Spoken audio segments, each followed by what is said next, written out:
live. Excuse me. Didn't mean to cough. Welcome, everybody. Live stream, everybody. See who we all got in here tonight so far. I'm going to go share the screen real quick. Go ahead. Welcome, Jason. Going Uper, Lowlife, Blackbird, how you doing? Donna, welcome. Mr. J, Justin, how you doing tonight, buddy? What an amazing guy. Shares the links. You know, once he learned how to share links, he is on it. He's been working. Yeah, he does a good job at that. Modern Exotics Company, welcome to the live stream. Yeah, I mean, what a good supporter, too. Huh?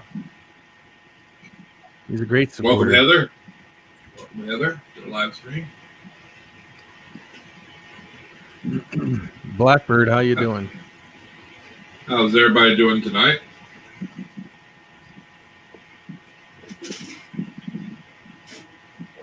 Got our special guest, Andrew from The Exotics. I'm sure everybody here knows who he is.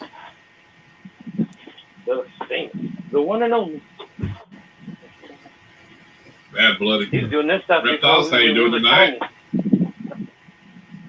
Heck yeah, he's anybody that's over 1,000 subscribers is a rock star. Yeah, I wish. I keep trying to tell them all it's not what it's cracked up to be. Well, you know, I mean, but it takes some time and it takes dedication. I mean, hell, I mean, there for a while you did daily vlogs. I mean, I don't even know how you can do that every day. I mean, that takes some dedication right there to do a vlog every day. Mm-hmm. How many of them did you do, Andrew? Well, it gets monotonous, I could tell you that, because I did them daily vlogs every day. And it seemed to just seemed to go on forever and ever and ever. And then you run out of like content after a while. Yeah, I did. So welcome, Mark. That's why I slowed down on a daily. Travis Thorne, how you doing tonight, buddy? Yeah, I can imagine. I mean, and then if you're doing any type of editing, you know. Oh yeah. Oh, I didn't do the best editing. I did a little bit of editing, but it got to be a lot. But you know, once I start breeding again, I you know, like I said, I took this year off and stuff, and then I'll be doing daily vlogs again. Uper, how you doing, buddy? He's tired tonight. Oh, is he? I didn't see that part, but yeah, he works a lot. Uper's a good guy. He works a lot. So. Oh yes, he will be our guest Monday on our show. Sweet, I'll have to tune in and watch that one for sure. And Friday we got Josh from Spartan Reptiles. Oh, Josh is a great guy too. Another one. Yeah. Great guy. Knows his stuff. Yeah, both of them are good guys right there. So. And we just had Honey Reptiles on Monday. So. Yeah. Yeah, that was a good show. Yeah, I thought it was. He's got a lot of crazy ideas. He's gonna. Yeah. That's his ideas. They're either go big or you know he's gonna. Well, I mean, yeah. You know what they say about Kevin McCurley, you know. Yeah. Yeah, he went. He took it big. Evil morph god. Yeah. But I mean, I guess back then too, right, Andrew? I mean, a lot of people didn't know if a spider was good or, you know. Oh, yeah, no. And, you know, the person that proved that stuff not to be really good was people like Kevin McCurry, who worked his ass off trying to get it. And then he produced and found out the ones that did hatch only lived maybe a day or so, and then they died. I don't know the exact number on how long they lived. Yeah, it was a day, I think. I don't think any of them ever lasted over a day, they said. Yeah, it was like a day, and then they didn't make it. So there's a lot of stuff out there. And that's the thing, they go the full term, too, and then it was weird. Yeah, it's like if, I don't know, you would wonder why it would go full term and then come out and die like that, you know. But the only thing that's weird. But the only thing I can think of is that, you know, because it's getting all its nutrition and stuff from the umbilicus, is the only thing keeping it alive until it comes out, and then it doesn't have that blood flow right and all that, and then it dies off or something. That's, you know. I learned that too about like big tortoises. They kind of have a hole in their shell where their bells is, and then it closes up. I heard they've done studies on them that they actually can feed off of that umbilica for almost 2 years if they need to. I wouldn't doubt. I've never heard that, but I wouldn't doubt it. A big guy I was watching Camp Kenyon, and he was talking to this guy that's got these big Galapagos tortoises, and they did university studies, and I'm like, that's crazy, Yeah, it's amazing what reptiles are capable of doing. Yeah, so I really just find it's amazing to me. That's for sure. I mean, and there's so much stuff we don't know about them still, that we learn all the time, That's the best part of this hobby. I lost you there for a second. Can you hear me? Uh-oh. You got me?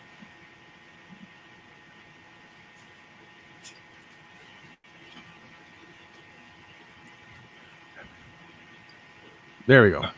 Okay. I can see you. All right. I think. He's back. It was weird. It was like you two were just buffering for a minute. It went dead. I didn't hear what you said. I apologize. Yes. Oh, that's weird. Sure, it was something on my end. So I was talking to Justin. He's talking to me. He's like, "Hello." That's what happens when you're way up there in North Dakota by Canada. That Canada frequency kind of blend over every once in a while. Yeah. Yeah, that it's that Canadian winds, I guess, huh? Yeah. Well, Andrew was saying it got really windy there a little bit ago. Yeah, oh yeah, it was like, I bet you 60 mile an hour sustained wind there for about 3 minutes straight. It was crazy. Yeah. I was looking out the window, then I couldn't see nothing, and I looked out the door. I opened up the door and I looked out the door, and the trees were bent way over. It was like, but no thunderstorm or nothing. It was just like a big windstorm. So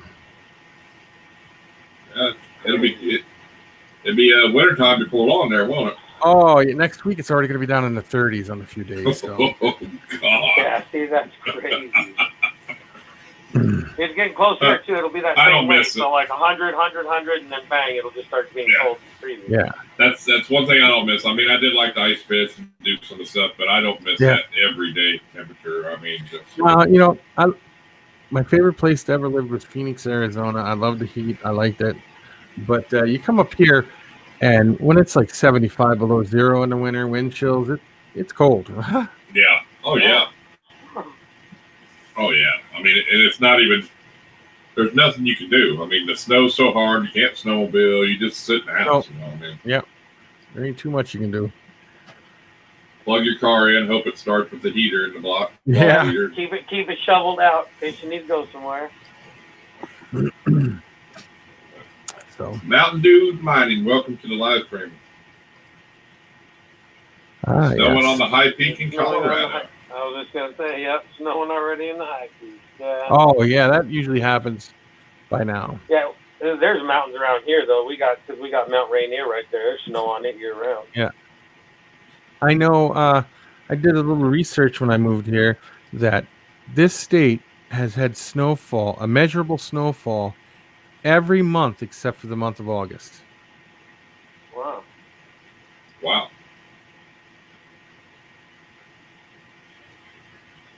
That is crazy.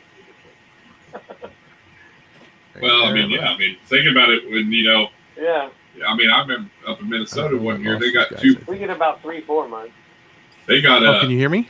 Yeah. I thought I lost you guys. No. I remember Minnesota, they got 2 foot of snow on Halloween one time. I don't know what he's doing.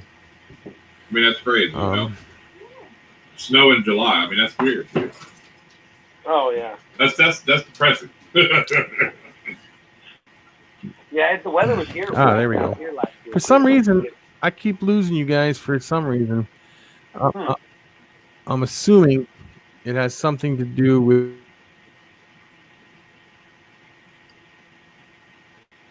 I don't know, because you're kid. He you're there used the to go whole out to the time. lake, and he went out to the lake. Can you Who see I me am? all right? Yeah, I can Yeah, I hear can see Justin. you. Yeah, and I can hear Justin good. You hear me, Justin? I can Yeah, hear both of you. Okay. That's weird. I Yeah, mean, about I'm going to say about 10 years ago, maybe. My wife and I were driving, and it was dark out. It was like I'm going to say 1 o'clock in the morning or so, and we were going over to this town. And by the time we got there was about 6 inches of snow on the ground. And it was in June. They had to call the snow plows out to clean it up. Oh yeah. oh my God. Nah. I'd be like, screw this. Yeah, that's the few months that we do get that are warm around here. Yeah, Well, we that's get all 4 seasons for the most part. I mean, we get, each one kind of drastically. Well, not drastically, but. we can do that here too, but usually it goes right from winter to summer and right from summer to winter. Just It's like starting to get that way more and more here. It's like we're not really getting a fall or a spring. It's just kind of winter and summer. Yeah. I don't know. I think, was it last year, year before? I mean, I was swimming on Christmas Day, so I mean, it ain't too bad. No. But that's Oklahoma. Well, Andrew, we got I don't know 14, 16 people in here. I know some people know you. Why don't you tell a little bit of your backstory to some of these people? You know, I mean, I'm sure most of them know you, but just in case there's a couple in here that don't, we do have some new guests in here. All right. Well, my whole thing with the reptile hobby started with when I was a kid. The only thing I could ever, like my dad would get me National Geographic magazines, or I'd be watching TV, Mutual of Omaha, Wild Kingdom, and every Saturday that would be on. And every Saturday there would be a National Geographic show on, and all I did was watch it for the reptiles. I was so fascinated with reptiles, and that's all the way back when I was 4 years old, and it's been like that ever since. And then the first opportunity I got, I worked in a pet store, and then I ended up taking the pet store over, and it went from there. It just bloomed from there because I really enjoy my reptiles. I always have. A lot of people wonder, well, how come you're not, how come you like that? I don't know. I guess, I think some people are genetically different than other people. Some people have a fear of reptiles and other people don't. Right. And I've never been scared of reptiles. So as long as I could have them, I had them. And then when I worked in the pet store, that I mainly dealt with reptiles. That's what I mainly dealt with, reptiles. But I sold everything. We sold birds and fish. Yeah, so, hey, can you come get this big lizard out of the tank for us? I'll get the fish. Yeah. Yeah. And it seemed like it was like that back then. With a lot of pet stores, they carried a lot of birds. You see a lot of birds, and then even other animals, fish. But there was a lot of reptiles back then too. Oh yeah, but all the reptiles back then, 90% of the reptiles back then were wild, collected from the wild. Yes, I mean, even your colubrids and stuff. If you guys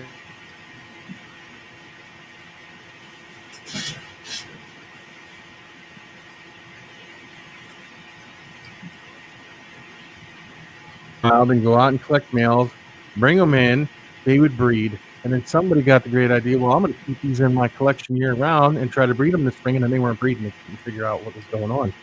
Then like Bob Applegate and all that, they sat down and thought about it and were like, wait a minute, you catch these from the wild. In the wild, it's cold in the wintertime. So what they did is they put all their collections outside in their sheds, left them there over the winter, brought them in the spring, and boom, it took off from there. They figured it out. So it just took a couple people to sit down and figure it out. Before that, they were all wild caught. Even the one, they would go out and just collect the snakes, breed them, because you could do it, and hatch the eggs out. That was back in the late 70s and early 80s. They used to do that stuff, but they figured it out, and nobody's looked back since. Yeah, we used to have a crazy little pet store and a hardware store. It was like a big kind of shopping mall kind of thing. And they used to get some crazy exotic animals in there when I was a kid. But everything, I'm sure back then, was all just wild caught. But they brought in a lot of weird stuff. They had monkeys in the back. It was crazy. Yeah, one animal I wouldn't deal with would be monkeys. You can get so much stuff from monkeys, man. It's crazy. You can get Yeah, you get the wrong one, it'll tear monkeypox, your arm off. Oh, yeah, poke your eye out. That's not, No, there's all kinds of stuff you can get from monkeys. And the only reason Right. I never did monkeys is because I said, we're a primate, they're a primate, and it ain't, if they have something, you can catch it. Oh yeah. So, And they're just so, I don't know. You hear so many horror stories about monkeys too. You know what I mean? oh, 'cause they get yeah, they get the bigger ones, and then when they're tiny, and they think, oh, it's so cute, and then it gets big enough to where it'll just rip your arm off and beat you with it. And it's like, what do you do then? Oh. It's like, you take a beating. exactly. No, It's yeah, I like never crazy. did. But we did, like the pet store, we did birds. Best bird to own be a mynah bird. I don't know if you know what a mynah bird is. It looks a lot like a crow, but Yeah. they're the fastest to learn how to speak, and they can speak anything. You can teach them any language you wanted, they can get it. They might not be as intelligent as like an African gray, because an African gray has an intelligence level of like a 5-year-old. But mynah birds will pick up the speaking so fast and so simple, and you can get them to say anything. They're kind of a smaller, like blackbird, ain't they? Yeah, they're almost like a crow, but a little smaller. Yeah. But you got to buy special food for them because they only eat like certain fruits, and it's the pellets that you get they smells like oranges almost, So.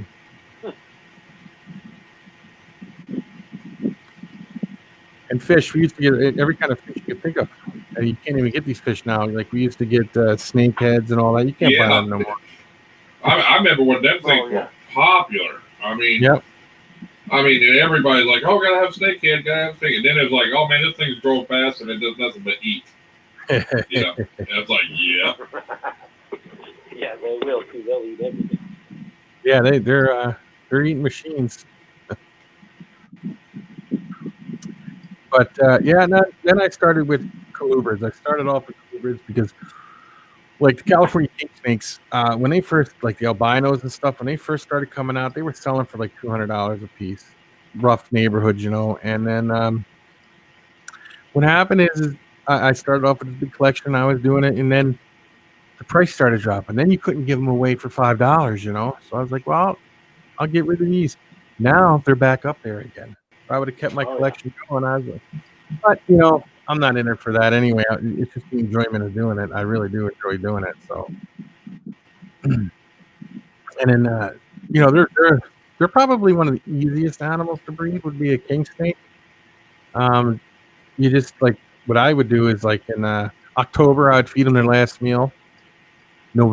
First week of November I put them in brumation. First beginning of March I start bringing them out of brumation. Slowly bringing them up. By the end of March, they're eating. By the 15th, they're breeding. By the 15th of April, they're breeding. And, by June, you have eggs. Simple. They're simple. Nothing big about it. It's just, try to get information from people back in the day was like pulling teeth because people didn't like to tell you anything. They like to keep their secrets. And I don't believe in that. Like now they used to do that 3-3-3 rule with king snakes. 3 feet, 3 years old, 300 grams. Well, I don't think they're waiting until they're 3 years old, 300 grams, or 3 foot long in the wild. Yeah. And that's like the hognose snakes. They did this big study just right over in Minnesota over here where they were going out collecting hognose snakes. They've been doing it every year. They weigh them, they monitor them, they're microchips, so they keep track of them, their nests and stuff to see how many eggs they lay and all that. And they find females will double clutch every year, and they're only 165 grams. And in the captivity, they're telling you got to let them things go until they're 225 grams or more before you breed them. Well, in the wild, they don't. They really don't. Now, a lot of people give me a hard time for saying stuff like that because they're like, well, don't you think it's healthier for the animal? I'm like, it doesn't bother them out there.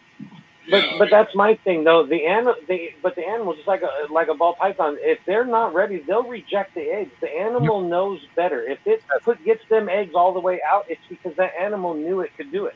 Yep. Yeah, they ain't gonna do anything they can't do. Right. And because they'll just reject the eggs. Yeah. So if let's say they did get bred and they weren't ready, they can retain the sperm for the next year when they are ready. Maybe Yep. And a lot of it has to do with the amount of food they're able to get in the wild. I mean, if food is scarce, they're not going to breed. But if there's abundance amount of food, they'll breed. And exactly. If they know if they got enough body fat, they know all that kind of stuff. The inside. Yeah, back in the day, you would get crates of ball pythons in, and you would set them up in tanks and stuff, and then you'd go in there in the morning, there'd be one with eggs in it, and it was only like 800, 900 grams. So there's no way they're waiting until that long out in the wild. Right. No. Exactly. I believe you just let the animal tell you when it's ready anyway. Yeah. But I will tell you, the larger the animal, to a point, the bigger the clutch too. So, that does play factors in it. But like I said, the animal's got one thing to do in life, and that's to reproduce, and that's pretty much it. They keep rodent population down, but just to reproduce, that's what they mainly do. So. Right.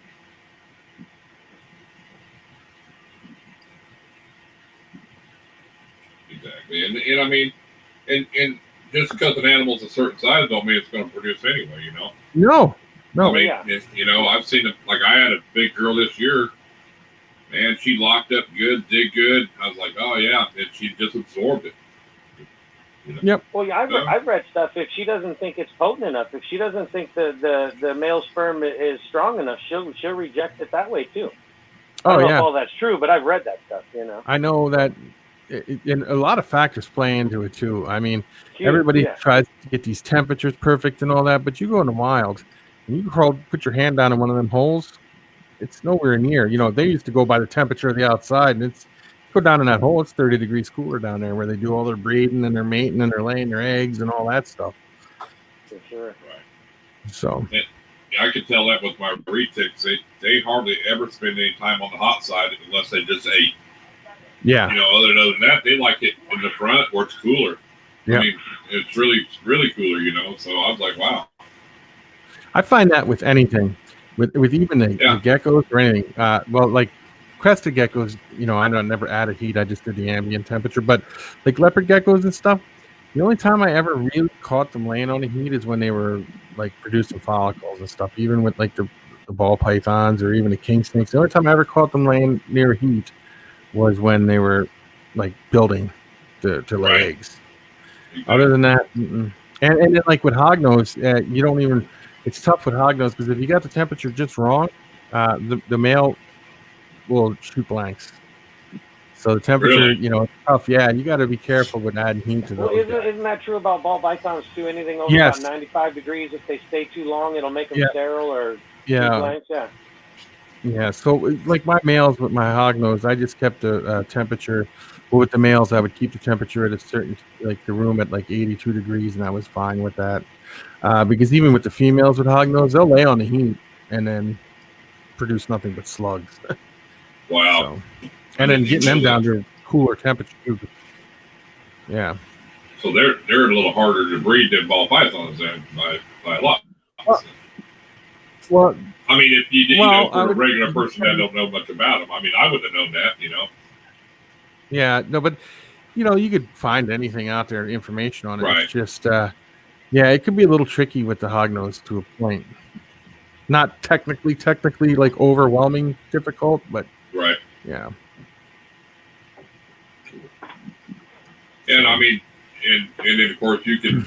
I think I remember like with leopard geckos, the hotter the temperature, the colder the temperature determines the sex when you're incubating them. I've heard that. Incubating, yeah. Like if you do like the lower temperatures around 80 degrees or so, or below 82 degrees, you get mostly females. And if the temperature's up around above 83, 84 degrees, it's usually males. You get somewhere around the 83 degree temperature and you get a mix. But what they've recently, I don't know how recent this is that they discovered this, but I know you incubate them at a normal temperature for the first so long, and then they turn the temperature up and it makes their colors different. It makes their colors brighter after so many days, because then it's already determined what it's going to be. And then they turn the temperature up and their colors are brighter. Wow, that's crazy. So, yeah. Buford's Justice turn tonight. Do what? Buford said he's done eating and he's only going to be here for another 20 minutes. So He said it's your turn to dance in a Speedo. No. Yeah.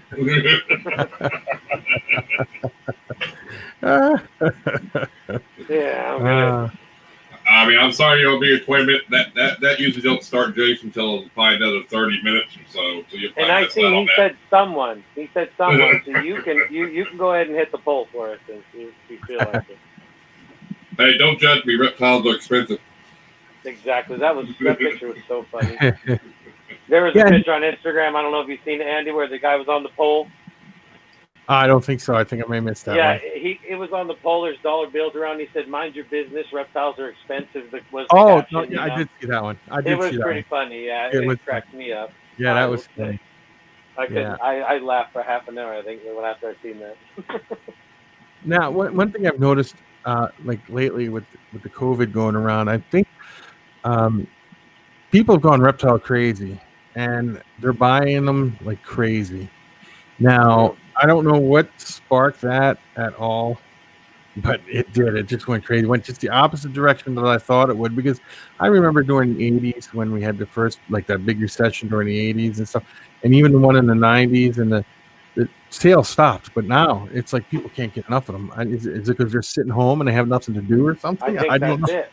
I think they don't have nothing to do. Well, a lot of people said that when they got their stimulus check, they were working, and that was all money to the reptiles. That was all free money to them. Oh, I suppose. Yeah. The Walmarts were full of people buying big screen TVs when them checks come out. They were rolling them out. I know. I've seen that too. I said they should put that away for a rainy day fund or something. But no, you know what it is. You know what is a positive note about that? When if you go into any of the box stores around here, there's not a bicycle anywhere. Yeah, because that's the only thing you can do is go outside. So I mean, it is cool that people are getting out with their families, but there is not a bicycle in any store anywhere around here. Yeah, they're hard to find. Yep. As soon as they get them, they're gone. Yeah, that's pretty good. I'm glad that people are getting out and doing things. I worry about my, like when I was a kid, I would get out and dig a freaking hole. Now the kids today get on the Xbox and play that. What is that, Minecraft, and they virtually dig a hole, and I'm like, what's going on here? No, go outside, eat some dirt, drink out of the hose. Yeah. But that was even like Ozzy Osbourne said, he goes, dude, I've never sold this many snakes this fast in my whole career. He goes, I'm selling off stuff I didn't even was planning on selling. I'm selling females and different. He goes, because I have no snakes available. He goes, I'm sold out. That's amazing. People said that's the best year they've had on Morph Market and everywhere, So. Well, here's what I think people are thinking. People are thinking, I got this money, like you were saying about the stimulus check, and they're like, I think if I buy these animals, I could set myself up to be really big. And I got bad news for people, man. There's people who've been doing this a lot longer than me, and they haven't gotten nowhere. It's not an easy task. You have to be at the right spot at the right time, like Bob Clark with the albino berms. And like you got Brian Barczyk with the he did the albino berms too, but he did the milk snakes too, the Honduran, the albino Honduran milk snakes, and he went from there too. And then it's just being at the right spot at the right time and knowing what you're doing. Yeah, we talk about it all the time on here, how people just buy some snakes thinking, they're just going to make snakes and make money. It's like they have no idea how long it even takes. Even if you do it right, they don't know how long, they don't realize how long it takes to get to those goals, Crazy. Well, I know, I don't know if you've ever been to my Facebook page, but Bob Clark wrote this thing and stuck it on there because I sent him a copy of a magazine that changed his life forever.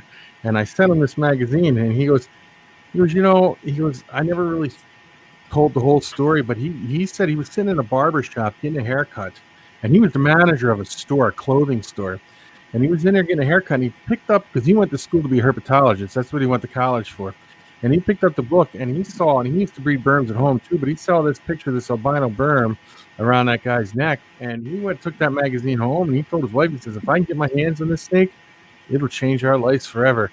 So, I don't know, I think he went out and took loans out on his house and got in touch with Tom Crutchfield and all that. They ended up getting it. Him and Tom Crutchfield went into partners with it, and boom. And back then, they didn't even know if it was like codominant, recessive, or nothing. They knew nothing about it. They didn't know if they could even produce an albino, but they did. And his life has never been the same since. He took off from there. And if you got one today, that's where it comes from. Oh yeah, every albino and the retics too. The albino retics. I remember when he first got them. He got the first albino retic. I don't think that thing ate for 2 years. He had to force feed it for 2 years to keep it alive. And then one day it started eating, and it took off from there. And then when he first came out with the albino retics, they were $25,000. I remember that very well. $25K, and I was like, wow. Yeah. And that was before the internet or anything. That was back when you had to call him on the phone and say, could you send me a price list? He would send you a price list. Then you would send him the money, hoping he had it what you sent away for. And then you didn't know when it was coming. You just had to wait every day for a box to show up at your door, Dude, no internet. No being able to check the postage. No. No. Oh no. It's kind of like them days where you hit somebody's pager and you sat by the payphone waiting on a call all day, hoping to get some oregano, back in the day, God dang it, I'd sit here 4 hours waiting this guy to page this guy, Back when the struggle was real. Yeah, when the struggle was there. I know way back it was crazy. I bet you 30 years ago I ordered a bunch of snakes from Bob Clark, and I was waiting for them to come, and one day a mail truck, a regular mail truck with these boxes showed up, and they were pretty good sized boxes, and there goes the mail guy. He goes, what the hell's in all these boxes? I'm like, I don't know, and I opened it up, and it was all snakes, because he didn't have his name or nothing on him, at the time. It was just, he shipped the boxes out, and that's it. Regular U.S. mail. Wow. It was crazy. Things were way different back in the day than what they are now. People make stuff more complicated now, too. That's true. I do think that's true. Yeah, they make it. I mean, I know we're always striving to do better for the animals, but there's also sometimes an extreme. People tell you, you don't keep it in the right size. You don't know my animal. I know my animal. No. I know what it likes to be in. Oh well, like I always tell people. You go out in the wild, where do you find a snake? You very rarely find them crawling across the road or sitting out in the open. No, you move a log or something, they're underneath that rock, they're underneath that log, they're in a small, tight little spot. They like being touched all the way around their body. It makes them feel secure and happy. Right. I mean, yeah, unless they're out there getting sun, and that's where everybody, I mean, don't get me wrong, a big retic will climb, but it's more of a floor dwelling animal. I mean, it will, but it's not going to be up in the big trees like it's going to be, like a juvenile. They, the smaller they are, they climb. But yeah, that's like the Komodo dragons. The little ones just live in the trees, and the bigger ones are on the ground. That's because they don't want to get eaten by the bigger ones on the ground. That's why they're in the trees. And people don't realize what it was like back, like even 35 years ago. You'd get these animals in, they would be full of mites. It was just crazy. You were fighting on mite infestation, and they didn't have stuff like they do today. You had to get a no pet strip and cut a little chunk and set it on top of a cage and take the water out and repeatedly do that until they were gone. And like I had a buddy, I was telling you that's a good reason you said that, because you can put them in their cages. It's not going to hurt your animal. A lot of people didn't know that. You know that because from back in the day, they're not, that little no pest strip looks like a piece of cheese you can cut up. And it's not going to hurt your snakes. No. And it will keep the mites away. Yeah. Now people just hang them in the rooms, and then they can get, you could go buy Frontline and spray it on a rag and wipe your snake down, and the mites will be gone. Right. Frontline. Simple, easy, works. Now, kills it. Wash the tank out really good. Do you quarantine? It depends on who I get the animal from, and I'll be honest with you. If I get the animal from somebody that's like my neighbor, that I've been to their place, I've seen their place, I know, and I watched them hatch that animal out, and if I order something, even if it's from these big reputable breeders, Yes, I will quarantine. What I might what not do you quarantine. do? You spray with the front line, or do you use 7 dust? I don't use the 7 dust. I use the front line. Well, I the just only put reason some on I a rag. ask I wipe the snake. is Sarah Kendall was telling us that when they don't use front line because all the tarantulas and spiders they have, that's why they have to use 7 Yes. dust. See, yes. But I Yeah. didn't know how that You works. can't have. Yep. If you sprayed, let's say you went in and you had all your racks in this room and you had spiders in this room and you sprayed the cage down with front line, your tarantulas will die Really? because This was spraying a tub. yeah, because yeah, you That's don't even have crazy. to spray the tub, just the fumes going through the air because the front line kills fleas and ticks and stuff, and ticks are like an arachnid almost, so Right. they could be related to arachnids. I'm not sure 100%, but yeah, it'll wipe them out. So you got to be careful with that. I don't use 7 dust though. I have I got a house next door. I can store stuff in and keep it over there until it's out of quarantine I got you. and stuff like that. And, Well, another that's why I was asked. I was a little interested because of what she said, and I knew you kept teas and stuff, so yeah. I didn't know how that worked. So another thing I see people do now, I don't know how many people do this, but like let's say this person will go out and buy all these snakes, right? They get them, they put them in quarantine.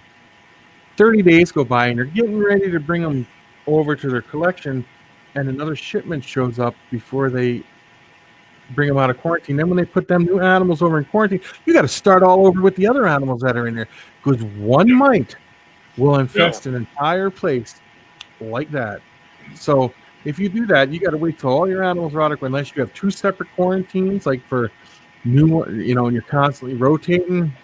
That's, but people don't. They'll go out and, well, I keep it in quarantine. Well, when did you get that last animal? Last week. Well, them animals got to start all over again. Yeah, I've actually done that. Had one in there for like 3 or 4 weeks, and I bought another animal, and I started the quarantine back from day one because, I mean, you have to really, Yeah. I mean, but it just depends on, like you said, how long I quarantine depends on where it comes from. Yeah, it depends on who it comes from. Like Marshall Allmorph's up here, right? He's only about an hour from me. If I got an animal from him, no, I would not quarantine. I've seen his setup. He is very meticulous about his stuff. Nothing comes in unless it goes through quarantine to him. But I would never get nothing from him that he didn't breed himself anyway. And no, I would not quarantine from him. But like a pet store or ordering something over the internet because you don't know, just because somebody's got on their site for sale does not mean that they bred that animal. Oh, I've known a few people here recently and I'm not going to mention no names, but have received some high dollar animals from some big time breeders. Yeah. And when they got them, they were full of mites. Oh yeah, no. And I'm talking high dollar animals and big time. And so, I mean, high end to me is 1,000 or more. So don't think it's got to be 8-10 grand. But I'm just saying, no. When and then confront the guy about it and say, hey man, you could at least refunded me $50 to pay for the front line, and something, I mean, and then act like, well, I got it from somebody else, and then tell them they have a problem in case they known about it, and then somebody they know ordered the same animal, another animal from the same guy 2 months later and still had mites, so he never took care of the problem. Yeah, no. You see what I'm saying? I mean, yeah, no, I understand that. Yeah, you don't know. A lot of these people that go to shows too. See, it's tough to go to shows because when you go to shows, them mites will jump on people from one table and then they'll jump off onto your table, and you can have a situation out of control pretty easy. So if you do a show, I think you should quarantine your animals when you come back for whatever you do bring back for a little while. A lot of people, now I don't know if you knew this or not, but a lot of these bigger breeders, when they do shows, they don't bring animals back with them. They will do anything they can to get rid of them. They will make deals or whatever and get rid of them all and bring no animals back. I was talking to a big breeder, and he's a friend of mine, and I was like, well, when you're done the show, whatever you don't sell, let me know. And he's like, no, nothing comes back from the show. He will give it to somebody and let them make payments on it or whatever. He never brings an animal back because he doesn't want to bring anything back with him. So, well, that's where I'd see it's pretty interesting how some of these bigger breeders have learned. That's where I'd actually seen the no pest that's cut up in the cages without a show. And somebody goes, "You got mites?" He goes, "No, Oh, yeah. I'm saving my animals from getting your mites at the show because he kept the no pest strips in the snake cages, in the display cages. So that's how he was." But I'm thinking that they could still get on you, can't they? And it works. Nope. But You only keep them in there, like if you have a no pet strip, you can't put it in a cage for a long period of time, maybe a week at the most. Anything longer than that, it's pretty toxic. It can cause you to have neurological problems. Right. I think he was just doing it through a show, like a day or two show, and then he'd, But, I mean, yeah, it is what it is. Fine. I mean, you can still get it on your clothes, though. I mean, I would say, it's just a bad deal. No matter you talk what. to Boa, like the Boa Files guy, Jeff. I don't know if you know him, Jeff Ronnie. He when he comes back from the show, he gets undressed out on his porch. All his clothes go in a bag, and then they go in a washing machine. He doesn't even wear them into the house when he comes back, because or into his place of business or nothing, because he's not gonna. He doesn't want nothing like that. So I do that in my it's garage. crazy. I'm the same way. Yeah. Because I had mites one time and had to go through it. I got it from the snake, and I got the problem solved, and I never want to ever go through that again. No, it could be. And once you have them once, you learn. Once you get them once, and the work involved in getting rid of all that, and to do all that, and cleaning, I'm real cautious now. That's why I'm just, I actually bought a banana for Donnie, the guy who was selling one down here, and he gave me the money. I went and picked it up. I said, I'll bring it to you this weekend. I was never so happy to get rid of that snake, because every time I'd open it, it'd have a black, how the banana's got the black spots on it. Yeah. I was like, man, it's got mites. I'm like, oh, that's just the spots, the freckles. I was freaking out the whole time. A person that wrote it, David and Tracy Barker, wrote an excellent book on mites. The whole key is just to break the cycle. You break the breeding cycle of the mite, and it's gone. It flees too. If your cats or dogs have fleas, you break the cycle, it's over. You just got to break that cycle. So, yeah. One thing I did know about, like, changing the subject a little bit here, though, like talking about when you would get animals in from years ago, and you'd get this crate in boxing with all these ball pythons in it, and you wonder how many people got all these ball pythons in it and had something different in there and never even knew they had it, and they sold it as a normal, and to some little kid somewhere that kept it. You wonder how many morphs have just disappeared. Yeah, I've thought that many times. How many kids got a ball python in there that's a pet? That's the next big thing, And yeah, they didn't even know they had it. I bet I thought about that many times. Times. Well, that's like if you get a wild caught African, ball python, them videos still get huge views. People want to see what they look like. I mean, still to this day, if you put that title on a video, you'll get views. But you're taking a chance. I think Snakes at Sunset does it once or twice a year. I think once a year. Freedom Breeder does it. Yeah, I say Freedom Breeder does. But you see, that's good though.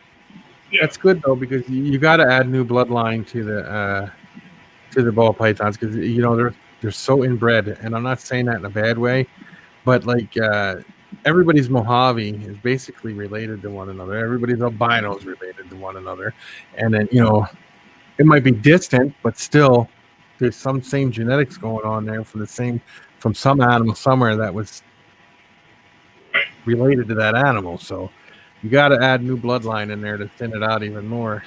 So it's very important. And then the normals, you get normals, and that doesn't mean they're not related either, because you breed an albino to a het, you're gonna get some normals, and then they just let them go. And you gotta, not that it's the same as like a dog or a cat or something, but that could be with the spider gene for all we know. And I think that's where, I don't know, people who say, well, I don't believe in hybrids. I'm thinking, well, but they got a dog that's mixed between a Chihuahua and a Doberman, and then they got all the. Well, I'm just saying, because That's quite the spread, but yeah. Well, no, I mean they got these Pomskis. It's a Pomeranian and they're like $8,000, $5,000 dogs. It's like technically that's right. just a genetic morph, That's all it is. And so it's a hybrid. But yet you'll say, oh, you shouldn't breed hybrids. You shouldn't make an angry ball or a bat eater. Well, it's the same thing, but it's no different than you got a snake that's got 4 genes and 5 recessives in it. You know what I'm saying? I mean, well, my thought on that is, if you want to do it, you do it. That's between you or your animals. You do what you want. I personally, I don't like doing it, just not because. Right. But I think that they're separated for a reason. But if you want to do it, do it. I would never look down upon you on it. A lot of that stuff, like the Borneo bat eaters, they're cool. They're cool to look at. I really think they're awesome to look at. But yeah, no, it's not my thing. I'm not. Right.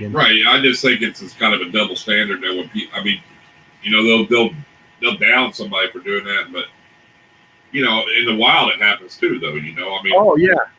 No. I mean, I would have a liger in a heartbeat. No, you go out here. I think it was Edward Tyndall found right out in the wild a copperhead cottonmouth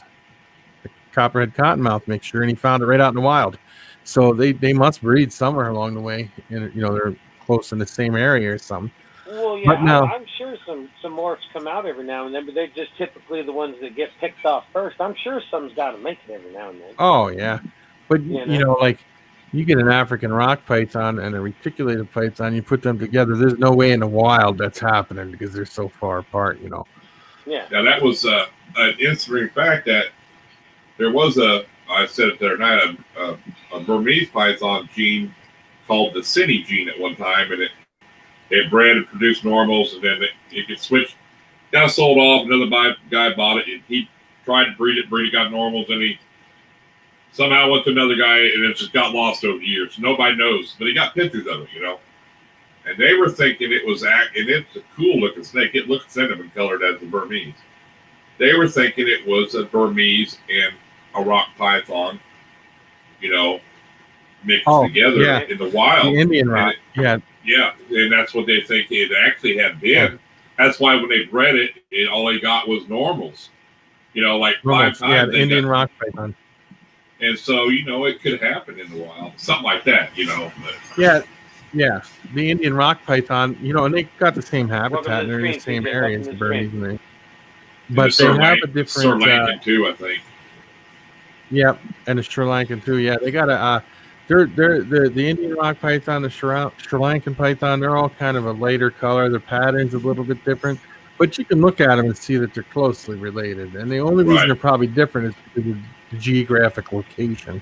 They had to change to fit their location. So. Yeah, just like the Coyote and the Jampaya and all that with the 3 ticks. So. Yeah. Yeah, those are different islands, aren't they? Yeah. Yeah, but I mean, it shows you they adapt to their surroundings. I mean, How they still survive, but maybe they're not 20 foot like a manling. But I guarantee it is what it is. That animal heavy. If you feed that Jampaya heavy, I guarantee it gets big. No doubt, it will get big. It's just they've adapted to breed at smaller sizes, But, you feed it, it'll get big. And, I could be wrong about that, but I just think you wouldn't have as many. They still get pretty good size if you feed them. Yeah, you wouldn't have as many people owning retics now if they had them from 30 years ago. Oh no! I'll tell you a story. My buddy, his name was Art, and for his birthday, all he wanted was a retic, and his wife put out the word, so we found him a retic. He got it from Martin's Aquarium. I don't know if you ever read the book, The Lizard King. You need to read that book. Very good. It's way back when it started. But these are the people that I hung around with. They're all in that book. And Martin's Aquarium, the guy had this retic in there. He's like, I got a retic for her. So she went over. She bought this retic. Brings it home. He was so excited to get it. He had it in a cage a couple days. And he's sitting there and he tells his wife, he goes, I'm going to go give this thing a bath. It needs a bath because it was a little dirty. Because I'm going to take it upstairs and wash it. Because in Philadelphia, I don't know if you've ever been to Philadelphia, but they're all row homes and everything's upstairs. And then you got your downstairs with your kitchen and your living room. She's downstairs cooking dinner. And he's upstairs, puts it in the tub, doesn't hear nothing. Then she hears this big bang, boom, boom, boom, boom, boom. She runs out in the other room. There he is, wrapped up in this snake. Got him right in the face. It was about a 10-foot reticulated python, and it was big. And he's trying to get it off. And she runs in and grabs a baseball bat. And she's beating this snake, trying to get it off him. They finally get it off him. He had to go to the hospital, of course. He had to get 187 stitches in his face. Oh, God. Because it was horrible. And so a couple days go by and I go over and he's got, his face is all messed up. I said, you know what the problem was? And he's like, what? I said, you're so small and skinny. That damn thing thought you were a chicken or something, man. But here's the deal. It was wild caught. It took a few days for it to acclimate. And it finally was like, enough of this, Yeah. It bit him in the face. So he took it, gave it back to the guy and got something else in exchange for it. Oh, yeah, I mean, any retic back in them days that was 8 or 10 or above, you better have 2 people with you. Yeah, and that's like even today at breeding season, you have to be careful of a male. If a male bites you, the female can bite you one thing, you don't ever want to get bit by a male because the male bites you, they will slice you like a razor blade. Yes. You'll be going to the hospital. If a male retic bites you, you're going to the hospital because they have a tendency of biting and twisting. And their teeth will cut. Like you put 2 males together, they'll kill each other. One will kill us, Yeah. But yeah, when they start smelling that female around, they will definitely be something to watch because they'll bite you. And if you ever get bit by a retic and it tries wrapping around you, all you have to do is grab the tail, plastic cloaca, and bend it up towards its back. It lets go instantly. A lot of people say you bite the tail, that works too. But if you bend it back, just grab the tail and that goes for anything like a Burmese python, an anaconda, or anything big like that. Bites you and wraps you. If you can get a hold of its tail and bend it straight up towards its back, it'll let go instantly. I don't know what it is. A lot of nerves in the back of the tail, maybe. Oh yeah. Yeah, they'll let go. I've never heard of the tail thing before. I've never had a ball python hold on to me real long. Yep. I suppose if a ball python bit onto you and wrapped around your hand, you grab that tail and you bend it back, it's letting go. It'll let go right just like that. Boom, it lets go. Bend it straight towards its back. Don't bend it and break its tail off or nothing. You just bend it up and start bending it back. It'll let go right away. Well, depending on how big the snake is, and how scared you are at the time, I guess you just go for it. But I don't know if that'll work with me. If you had somebody with you. Yeah. I've got mine so used to me playing with their tail. If you have somebody working with you, do that. But that's a good thing to have. I watched a show once where this guy owned this zoo, and they got this big retic in, and it grabbed onto him and bit onto him, and almost killed him. His heart stopped beating and all because it wrapped around him so tight, and all the employees didn't know what to do. Well, if they would have grabbed that snake's tail and pulled it back, it would have let go and tried to get away. That's what they do. Right. So. And hey, Emma. That's what I miss too, because. Back in the day, it was every Sunday, National Geographic, The Wild. That was what we waited for every week. That show would come on, I mean, that was a great show, dude. Yeah. See, but I remember talking about retics. I remember the old clip back in the day where it showed the big retic in the tree and it slithered down and chased the little, the kid about 12. He's running down the path, looking back. It's like, oh my God. It's big anacondas on there too. Mm-hmm. That's big anacondas on there, Yeah, they do that. They do that. It's kind of crazy how they make it audiences. You got to keep people involved in it, That's why I like people of Omaha Wild Kingdom, man. That was real stuff. That guy would jump off that boat and really grab that stuff that's in there. That was cool. Mm-hmm. Grab the snake by the tail, it will release its bite. Yeah. Yep. For sure. Yeah, a snake will release its bite. You grab it by the tail and you bend it back. Let's go instantly. Yeah. Because you see these people on here, YouTube, and they have some bad ways to try to make the snake release itself, and they let it bite them. And I'm like, nah, you don't want to be doing that, I mean, number Well, one, You know, there's other easier methods. oh yeah. These people turn around and they will put like rubbing alcohol in their mouth or regular drinking alcohol and stuff. Okay, that might not technically hurt the snake, but it would. Because if you take a shot of alcohol and it burns, could you imagine what it does to that thing? Listerine, I think I've heard too, or something. Yeah. Listerine. And hand sanitizer.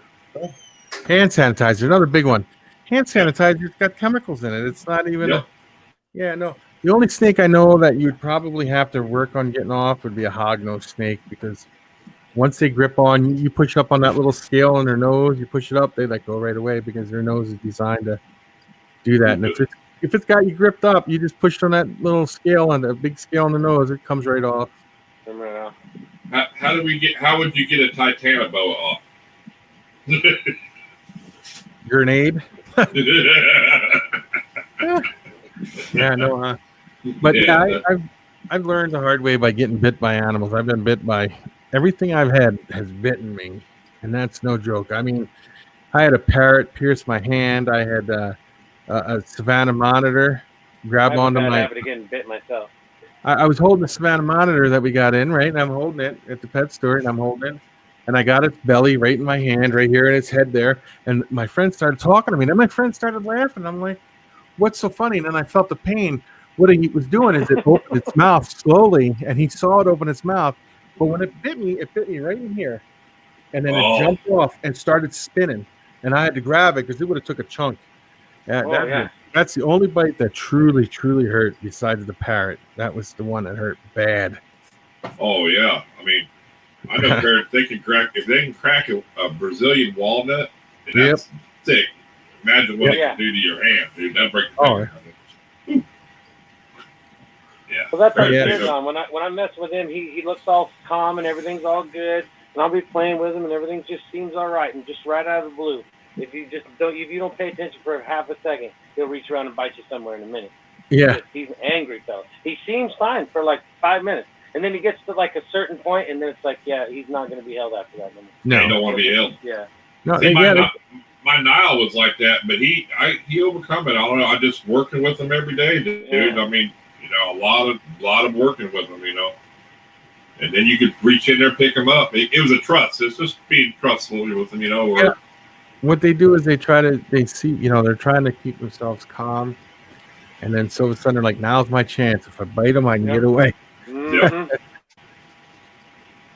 Well, we had the pet store that was in the mall, and next door to the pet store was a camera shop. And the camera guy used to come in there every day to look at these animals.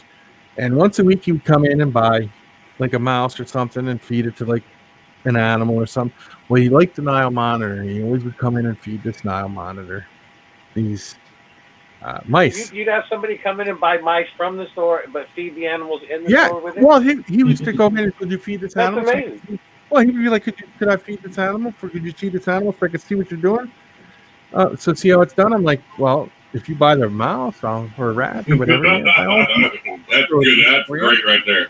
That is, that's just good marketing. Good marketing skills.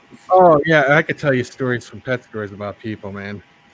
But he comes in and one day he's like, well, I'm on the phone with an order, and he's like, I want to feed the thing. I'm like, just give me a minute. And I'm on the phone, and he went over and he picked up the rat and he laid the money on the table, and he's got this mouse, it's a good sized mouse, and it's only a little Nile monitor, it's not a huge one. And he opens up the lid, and I'm like, don't do that. And I'm talking to the guy on the phone, and I turn around, I hear this scream. And he dropped the mouse in there, and it bit him right on his first knuckle, and degloved his finger. He had to go to the hospital, get skin grafts, all kinds of stuff. Yeah, I was like, he tried to sue and all that, and I'm like, no, there's signs up. Do not stick your finger in the cages, man. He did it anyway. I was like, I told him don't do it, because he was sticking his whole hand in there. When you drop something in there, especially back then things were wild caught, and they were crazy animals. I think a lot of them now are still wild caught, to be honest with you. I mean, you see a lot of... Well, yeah. Because Nile monitors are cheap, dude. If you see them, they're $40, $50, dude. I mean, they're cheap. Yeah. You can get them anywhere now. I mean, a black throat, you're going to pay a lot of money for a black throat monitor now, but... Oh, yeah. and they're beautiful. I love the black ones. So do I. I think they're cool, and I think the water monitors are cool too. But the water monitors get so freaking huge. I mean, if I could have Way one, too big. it'd be a Prempty, but you can't have them in the United States. So. No, see, they're funny how they do things, ain't it? I mean, how they outlaw stuff. Like I was saying with the COVID, you know, you guys, we're not out doing what we normally do, what reptile people normally do, like getting in gatherings and discussing things and stuff like that, like they do with all these NRBC shows and all that. But then, you know, you got places like Florida. As soon as COVID hit, they were able to sneak in that bill and outlaw tegus and the big stuff. They did it in Alabama now. Now they're starting to travel. So, you know, there's people don't put your guard down at all because they'll take your rights from you in a second when it comes to your animals. PETA never stops working. They said it was that group that made that video, you know, that was going around for a while, like where they went at an expo and then they were showing people that's how they keep their animals. And they went to Africa, you know. And oh, people, yeah. He said that was one of the big funded groups that's getting funded to do this. That's what they said. And I'm like, it's just they're uneducated. People are uneducated. We have to educate. Well, like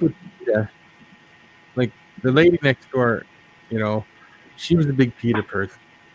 She found out I had snakes and cubs.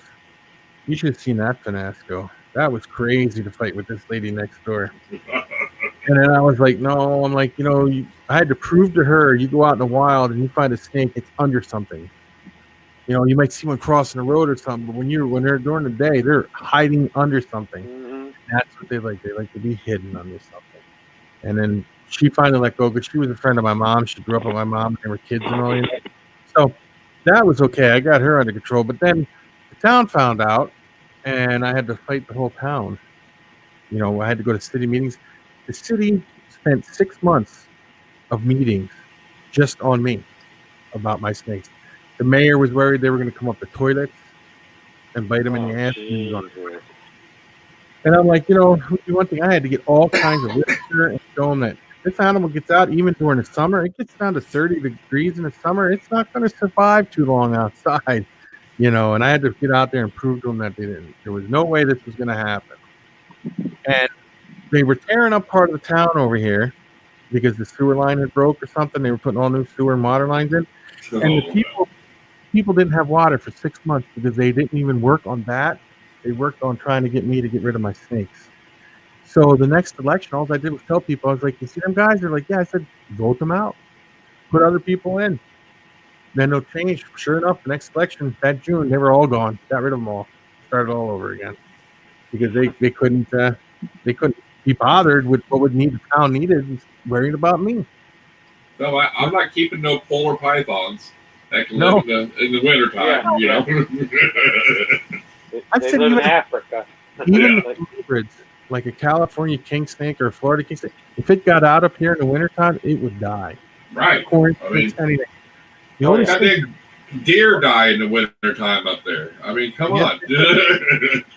You don't, you know, and it depends on what time of year it got out too. Like if let's say I had garter snakes up here and they got out, if they got out and it was winter already, they wouldn't survive. Yeah, no way. They would have to have the summer and establish everything first, you know, before they could survive a winter. Yeah, it just, and you know, and I think your city can actually do different ordinances, right? I mean, make their own ordinance or whatever, I guess. Yeah, I'm sure. But I know the next that thing they did was they tried to a pet. Oh, go ahead. No, go ahead.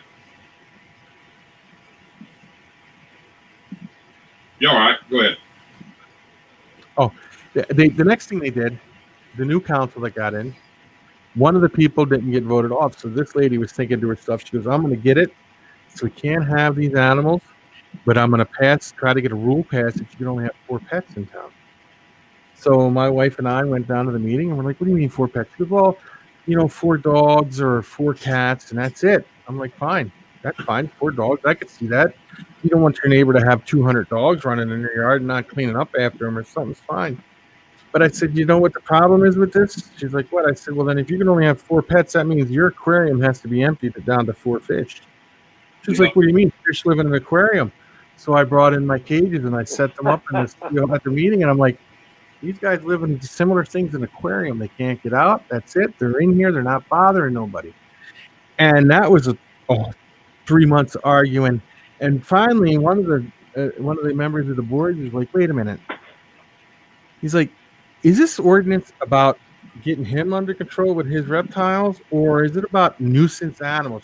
She's like, "Nuisance animals." He's like, "Fine. You can't have 4 dogs that are barking all the time, but his snakes ain't outside bothering the neighbors at all. His geckos are not outside bothering the neighbors. It's 2 different things." Put it to 4, yes, he's got a point. You can have an aquarium, but you can only have 4 damn fish in it, whether it's 4 guppies or whatever. That's it. And if they breed, because they were going to try to say you couldn't breed animals, no breeding. I was like, well, then you better make sure you got all the same sex guppies in that tank, because they'll breed. And that's against the law. You're not dealing with that. I've had to fight with a couple landlords because of that, and they're all like, "No, it says you can't have pets." It's like, yeah, but they live in aquariums. Well, no, it's like pets, dogs, cats, that kind of stuff. If it lives in, like, if I can have fish, I should be able to have a snake. What's the difference? Yeah, right. They're similar. They live in a small tank, a small enclosure. I've actually had a landlord make me re-sign a lease saying I couldn't have exotic animals. I didn't live there long after that. No, I would have said no. That's. I mean, I had to sign it, to get through to a couple months because it was like so sudden. But yeah, I left right away. But yeah, it was crazy. Yeah, people are like. But then again, that goes back to that fear thing. There are some people that truly have a fear of reptiles. Yeah. Oh yeah. I can understand if you live in an apartment complex, having cobras or something might be a little. And I think that's where it is, because like Oklahoma, $10 permit, I can have any venomous thing I want. Yeah. Now, I'm not going to say cobras are bad or nothing. If you want them, have them. I could care less. But if you live in an apartment complex, you definitely own your own home. Because if you live in an apartment complex and Joe Schmo and 4B up here has a cobra that gets out, all them apartments are connected to a point. And if I wake up, that does make sense. There's a cobra on my chest. I want to be a little upset. And then you got to tell people too. You got to hey man, I lost my cobra. And I don't think they would allow it. Let me know. Because Oklahoma, the wildlife actually has to come out to your place, inspect your room and the cage you're going to have it in before they give you your permit. So if they come to an apartment, they probably tell you, "No way, dude." You got to have a lock on the door. It can't get out from under the door. That certain caging. They want. I don't know if you remember a few years back, in Texas, in Dallas, a lady was going home and there was a snake in the hallway, and it was a cobra and it hooded up. It was a monocle cobra, but it was a leucistic monocle cobra, which are not cheap. Oh no. She called the cops. Cops came out. They called the Game and Fish to come out, and they caught it. And here it was somebody in the apartment building lost it, but they were scared to tell people they even had it. So that's the problem. Yeah. People who do sneaky stuff like that. If you're going to have something, do it legally in the right way, because otherwise it gives a black eye for everybody. Because if you have ball python, somebody hears snakes, and they're like, "Oh no, do you remember this lady over here got this problem?" My brother is a fireman in the Philadelphia fire department. He's a chief, and they got called out to a scene where there was this 85-year-old woman that was on her porch. She goes, "I killed that snake over there, and here was a cobra. It was on her porch when she went out in the morning. She killed it with a broom." So where'd that come from? And I don't think you're allowed to have venomous snakes in Philadelphia anymore. I can't remember. It's been so long. Now I know in Pennsylvania you ain't got to have a license for nothing in there. No, okay, then I just know that when I was in the city. Town, though, you're right. In the city, you might not be able to. Yeah, I know you can live out in the country and have whatever you want. That's why I love Pennsylvania. That's where Hilljack is. It's weird because you can go to the expo there, and you can see a 12-year-old kid walking around with that his mom and dad bought or whatever, but just in the reptile shows. You go buy a cobra, kaboom viper. there ain't no permits or none of that. They don't look at your caging or nothing. No, that's crazy. When I lived in Pennsylvania, I was born and raised in Philadelphia, but Philadelphia has its own rules. But there's this town called Jenkintown where this Martin's Aquarium is, and right down the street from there was this place called Jake's Reptiles House, and you would go in there and he had everything, every kind of venomous reptile you could think of. He had it, and it was in there. He would sell it to people, and he was open for a few years, and then it was on the news that some kids were walking by the railroad tracks by his place, and they caught a snake, and they were called. The cops caught him catching. They caught the snake, and the cops come out, and it was in the paper, and here was a gaboon viper. And how these kids caught this? But yeah, they were like 10 years old, and they caught this big gaboon viper. And yeah, that was the end of him. Then this town started passing rules. You can't have this, so they closed him down. But I said, that's irresponsibility too. That that stuff shouldn't. Yeah, you can have an idiot with a permit too. Yeah, that's true. You can have an idiot with a permit. You know what I mean? Yeah, I mean, just because they got a permit doesn't mean they know what they're doing. I agree. That's about the only thing I agree with that.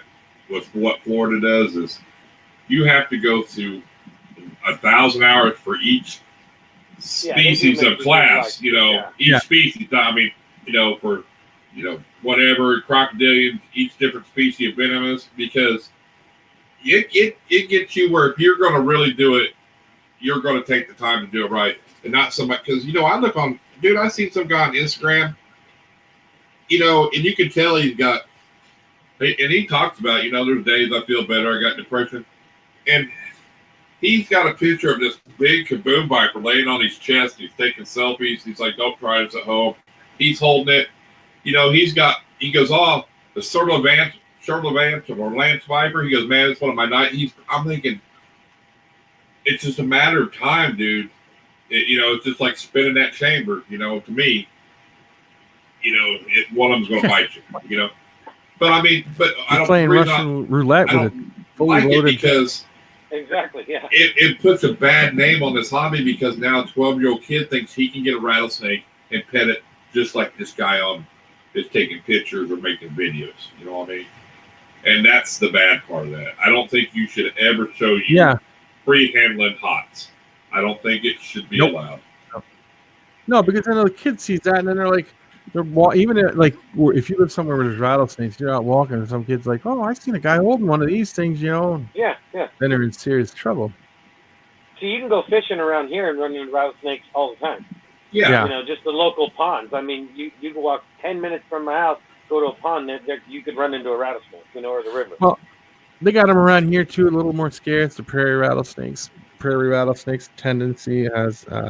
A little bit of attitudes compared to a lot of rattlesnakes, but it's you can run into them, and I could see a kid walking up. Oh, look what I found! Like the pygmy rattlesnakes here too. They got a little bit of attitude. It was funny too because I was out running around looking for scorpions one time, and I had my snake hook to flip rocks. I had a couple cars swing right around, and they're like, "You looking for snakes? You looking for snakes?"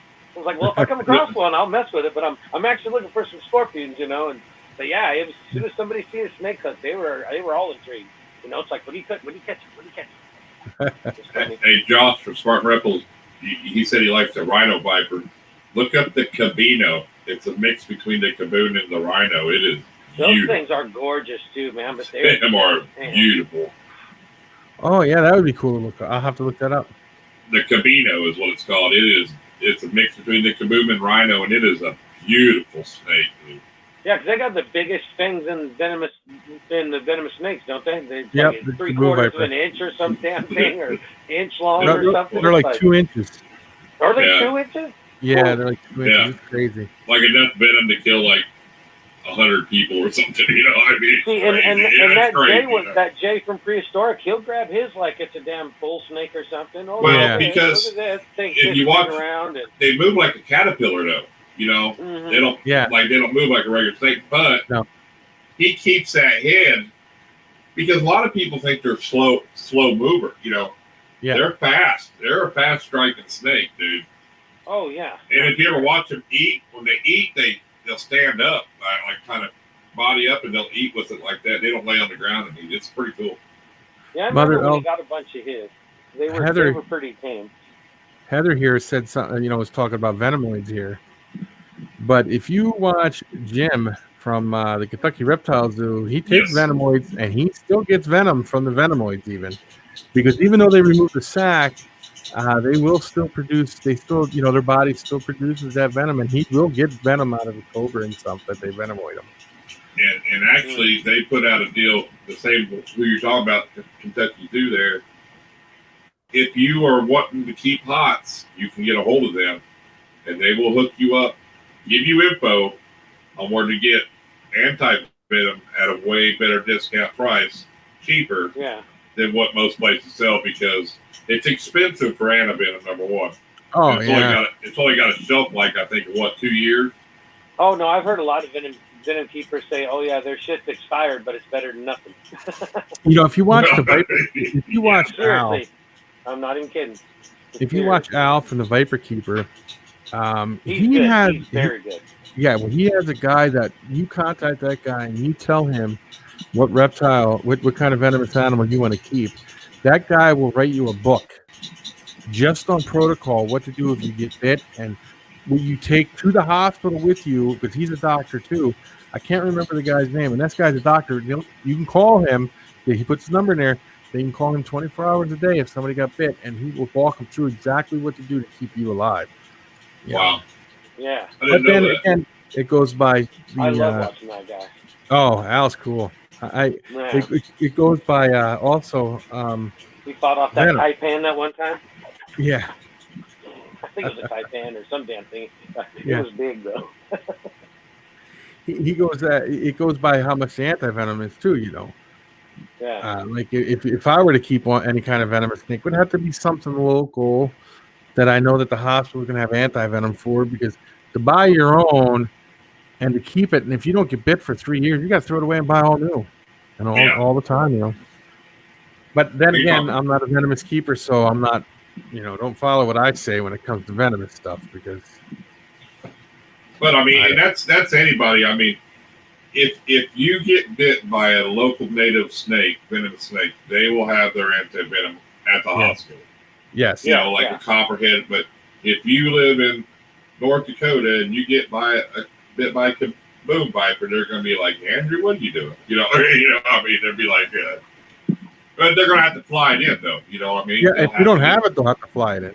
But it might not make it there in time. I'll be right back, guys. That's like that guy who got bit by the taipan the day of 9/11. You ever hear? It was in Florida, and they had to fly the medicine in, but they grounded all the planes. They had to get all kinds of special permissions to fly it there, and it was crazy. Yeah, I don't. Tom Crutchfield has like one of the biggest venom collections there is, don't he? Yeah, he's got a big one. I know the Kentucky Reptiles Zoo gym over there. He's got a huge. I mean, he's got like 50 of everything you can think of in there. I don't know. I wouldn't keep venomous, because I just wouldn't want to ever take the chance.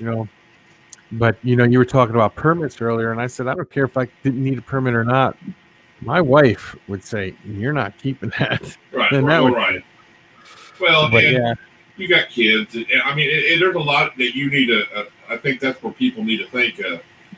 It's not what you want. You need to think of the whole big picture. Okay, what if I'm at work and it got out and my kids? I mean, anything. What I'm saying. I mean, it's a big responsibility. It's just like owning a gun. It's a big responsibility. You need to be able to take on that. Now, here's another thing I don't know if a lot of people take into consideration when it comes to venomous keepers. I know I was watching this show, and it was about people, it was about keeping hots and stuff like that. And there was a guy in Ohio or something like that, and he was a big cobra keeper. He kept all kinds of cobras. He had spitting cobras, and he would always have to go in and clean the cages and stuff like that. And he took out an Indian cobra, and it bit him on a toe, and he was dead within 5 minutes. And that's only because being exposed to cleaning cages with the venom, like the spitting cobras and all, his body created he went straight into anaphylactic shock because of that. Wow. So yeah, it was over pretty quick. Welcome, Dylan. How you doing tonight, buddy? These balls in the house. Yep.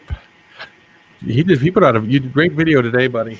Great video. You see my question? I put the question up there for you about the berm question. I want to see if he's actually done a whole series on that. I've been watching it. The whole series of the berm. They're real interesting. I mean, if y'all want to Y'all need to check it out. It's good info. In fact, that's where I learned about. That's where I learned about the cinnamon Burmese from him. So. Oh yeah, that's pretty cool. And he shows a couple pictures that they have. It's awesome looking. So, yeah. Yeah.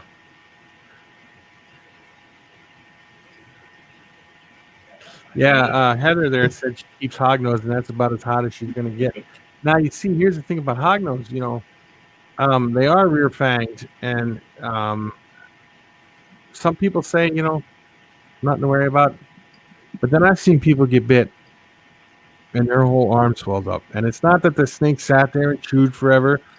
I think that has a lot to do with your reaction to it, because it's very mild. You know, it's probably not. But if you have a bad reaction, you have a bad reaction. I see people get bit by the tricolor hawks too. The same thing. Whole arm will swell up.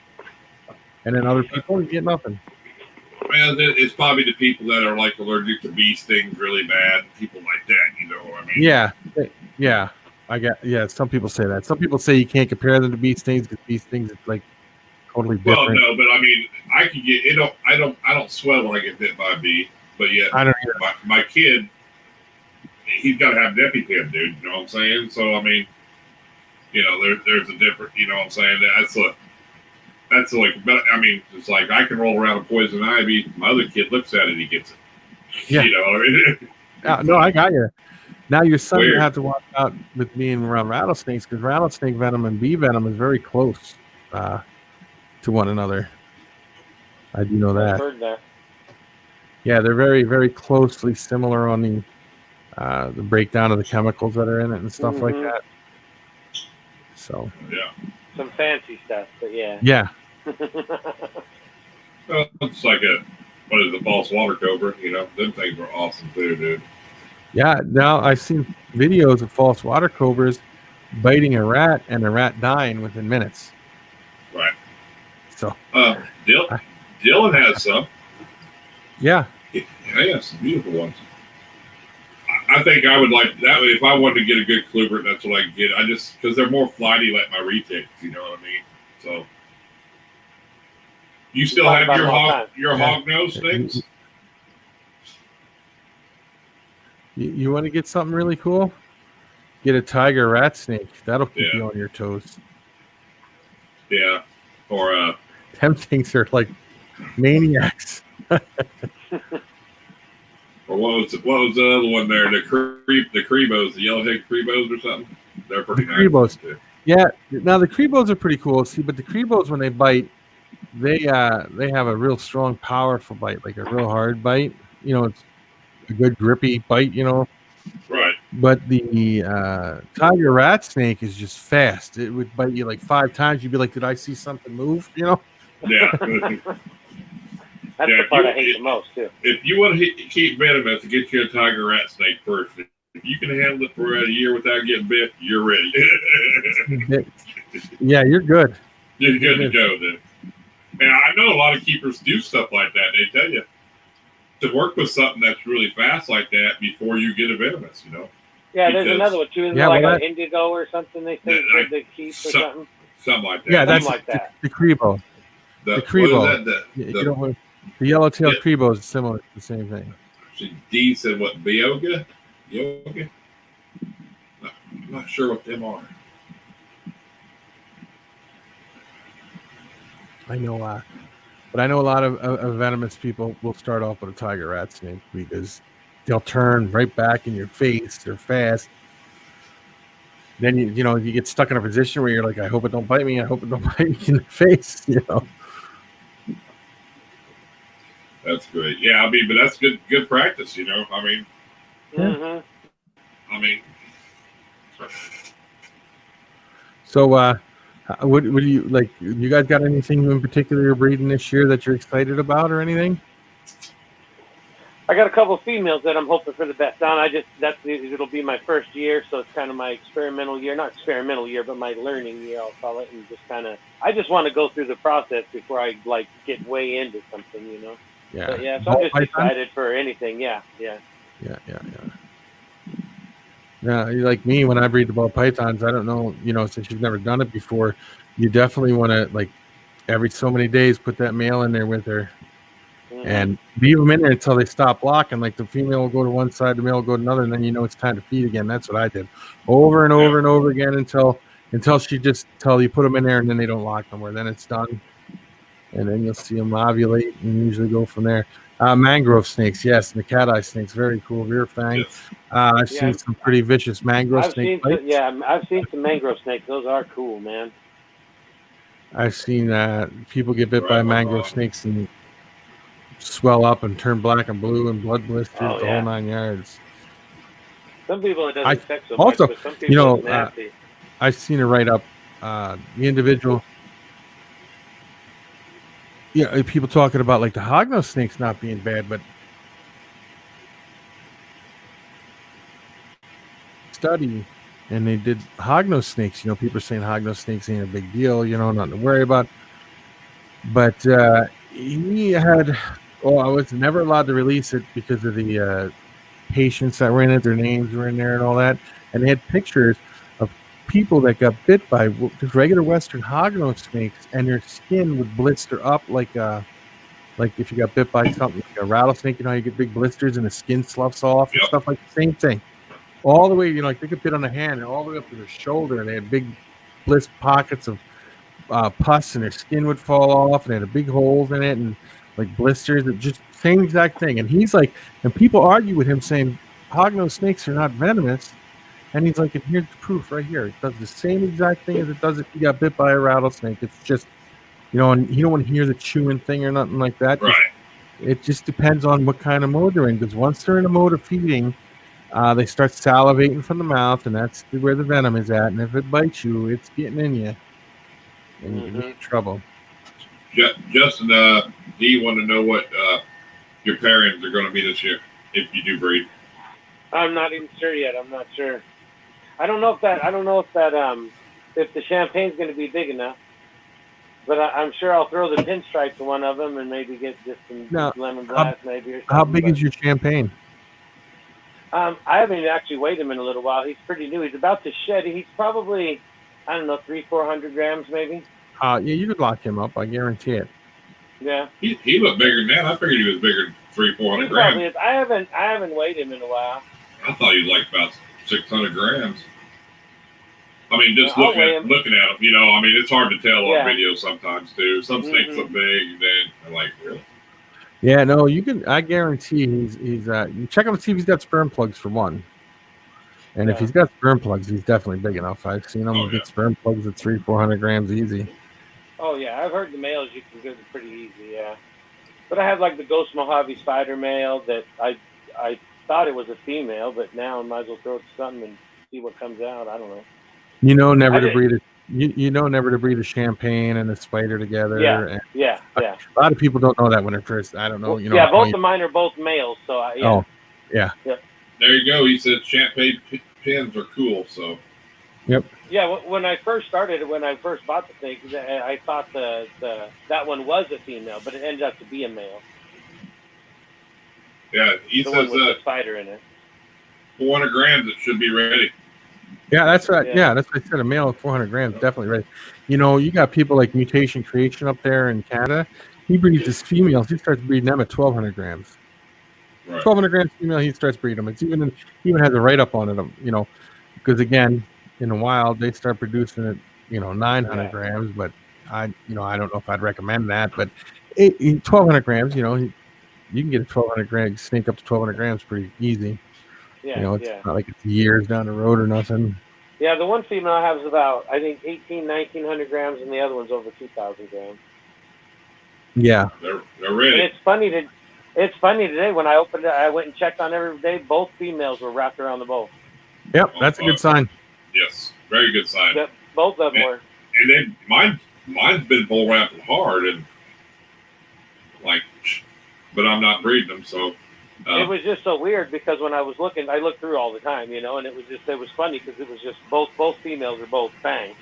So it was like, right on. Now, is that all you want to do with ball pythons, or do you plan to get into other things? I wouldn't mind maybe some colubrids later on, but just doing the ball python thing now. I just kind of want to go through the whole process. I built an incubator, just that whole thing, with the channel too as well, just kind of to go along, the process. And then from there, who knows? I mean, I have a couple gopher snakes and stuff because those are really common around here. Yeah, but they're a big hot commodity right now. Bull snakes and stuff like that. They're a real big up and coming thing. They're huge. I mean, you might think they're big now. Give it 5 years, and I remember when I first found your channel, the first live. I'm sorry to interrupt you, but the first live I watched here, I remember you said that you were all like, bull snakes are the future. That's it. Yeah, because first off, they get a decent size. They're a North American animal, and they don't get overly huge or nothing like that. And then you can hibernate them. You don't have it's less food. Bull snakes are definitely the big up and coming things. Bull snakes and geckos, man. Seriously, geckos are really coming back. Now, you can't keep a gecko. One animal I never had a problem selling, gecko. Show a gecko, boom, gone instantly. I sold every gecko I ever produced in days after it come out of the egg before even letting it go, Now, if I remember, the Enigma is kind of like the spider ball python. Yes, right? The Enigma definitely has some neurological issues that build up, and then the lemon frost. Couple more like the white or the black or something like that have. I haven't kept up with any of the other morphs, but I know the Enigma does that. I know the lemon frost gets cancer. When they become an adult, they'll turn around and get cancer. And there's a few other genetics out there that are like messed up. You'd have to watch it kind of stop producing them to try and keep them out, And the first lemon frost, they were expensive too. They put them up on auction, and I was watching. I don't know where. I can't remember where I'd seen the video at, but I was watching a YouTube video at the NRABC, and they were turning around, and they had the lemon frost was donated, and the bid was up to like $7,000 on it. And if they only waited 6 months, they would have found out that they would not survive. Oh, damn! At least it went to something more good, though. yeah. The money went for good cause, so that's. But you would watch some of these bigger breeders, like I'm not going to mention any names, but I know like you get the desert gene in the ball python, the females are unproductive. Now, when the desert gene first came out, people really, really wanted them animals, and they sold them like they were crazy. The people who were producing them knew that the females were unproductive. You could not produce the female; she would either die, or she couldn't produce at all. Now, if she did get produced and she had eggs, she would die, because that's one snake that when it gets egg bound, they're not coming out. Right. It'll die. It's like the oval duck ain't big enough to push an egg through with something, I don't know. And they knew that, but they were making tons of money until it got out, and then that was it. They stopped producing them then. And they tried to say they didn't know. And they knew. They knew. Hell yeah. That's why you see some snakes say pet only, like the tiger. Yeah. You see some tigers say the pet only. That's all they are. They're pets. And then, like, people get crazy with the leopard geckos with the genetics. If it's not a pure genetics, you get an albino, and if you were to breed it with a bell albino and you get albinos, and you breed it with a tremper albino and you get albinos, it's a combination of both albinos, and that's so frowned upon. People hate that. That could ruin you in like 2 minutes. People be like, don't buy from that person because they're not. Now, I don't know if you know Gary Orner from Orner Exotics. He's right now doing videos on leopard geckos, and he is really going to go into the genetics about it. And he's proven his genetics out. He's going to go back to basic recessives, or back to basic morphs. I keep saying recessive, but basic morphs, so he can start over and get pure lines again. And that's where the future is with those. Oh, yeah. That's like ball pythons. You get people with ball pythons, and you put 7-8 genes in there, right? Genetic. Oh yeah. And they all look the same, unless you're adjusting a bulk. Adjusting a bulk, he's got a way of looking at an animal and looking at these other animals, saying, you know what? If I put this together, it will look like this. But most of the time, together, it doesn't look what they thought it was going to look like. But he knows what it's going to look like before it comes out. Well, yeah, he's so far in advance, though. And like we talked about the other day, even the stuff that he is releasing, he's got stuff that's way ahead of that. He doesn't Oh. release nothing until he's way ahead of the project that Not he's like- going to show, so. like the Magma and the Pompeii and all that. He's got stuff that was way ahead of that before he even releases that stuff because he wants to keep ahead of it. Now, he's a good person because when he breeds stuff, his animals don't turn white.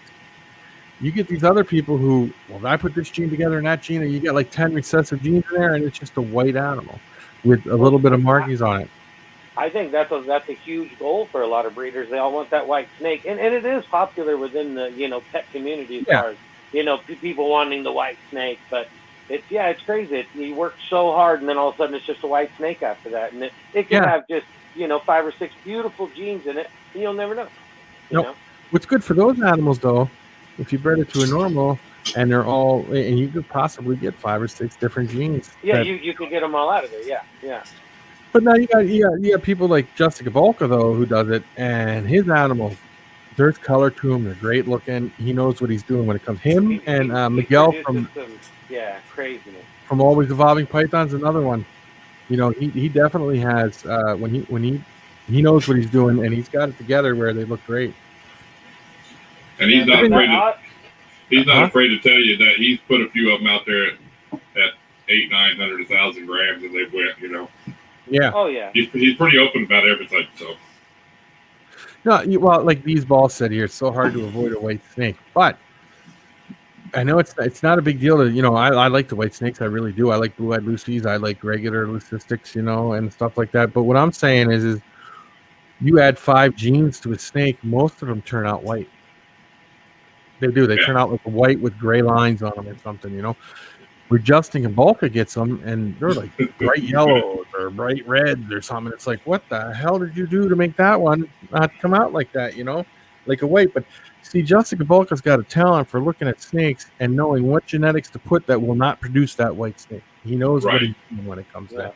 But I've told a lot. If you just send it to make money locally and not be big, white snakes, bananas, pies and clowns, you'll sell them every year. You'll sell them fast, and you never got to worry about it. And that's some people. That's all they do because they know they can sell them fast, and everybody wants them snakes. Oh yeah, pieds are a big thing. I've always liked pieds in any animal. I like the pied berm. Someday that's a dream animal for me, just like the pied ball was. When I first came out with the pied ball, it was $80,000. Peter Cole had it, it was $80,000. I was like, well, I ain't touching that one for a long time. Yeah, I ain't getting one of them. But now they're down. You can get them down just a plain ordinary ball, a pied down to $400, $300-$400, depending upon, maybe even cheaper than that. Depends on who you know. But yeah, but the pied berm is definitely on my list of things to get. They just had some, and I think what was it, $25,000 a piece? Again, they're down about 15 grand. Yeah, well, that ain't down too much to me. But you can get the albino pied berm now for 25 grand. So, But like I was saying, okay, like these big guys, like Bob Clark. It was Bob Clark and what's the name who did it with the pieds? Mike Wilbanks with the pieds, and the clutch they had. I sat there and he told us how much each animal was, and you count every baby that they had in that thing. It was over $2 million worth of snakes in that one clutch, and that would be okay. But I'm sure they paid $1 million for the snakes to begin with. No, he said he said that he's had the hits before the Lacey Act ever came in. Okay, technically he may have, but I mean, as far as you know Bob, so I mean, you get them in a private room, and it's like, we know. That was done before that, sure, but I'm sure, but now stuff like that is awesome. Now I don't know if it's gonna have if the pied berms have attitudes like the pied retics had attitudes when they first, because pied retics, they did have an attitude, and the only reason everybody's like, well, why did it have an attitude? It seems to be nasty. Well, that pied retic, the original one, came from wild caught animals, and when they brought them in, they got to start all over and start producing them again and getting it farther and farther away from that wild animal for it to be calm. Now, as for the retics, I don't know. I think they've been doing it overseas for a while, so it might not have been. Right. But I could see the Lacey Act, before the Lacey Act, because it takes time to grow up a berm, to get it up to sexual maturity size and stuff. So I guess. Oh yeah, but I mean, well, you got to make it sound good, I mean, that's what you're doing. Yeah. Now, I mean, exactly. Champagne and caramels. I'm telling you right now, Jay Gonzalez is on top of his game. He's got every morph of Burmese out there right now, and he does some badass. That's who I got my retics from. He's into the anacondas. He's into the berms. Oh.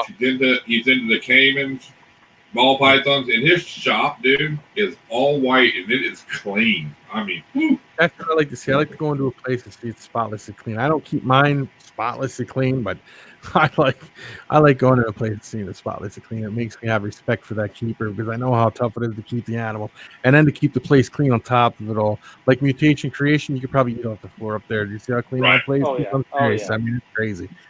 For sure. What's up, John Feely? How you doing tonight, buddy? But berms.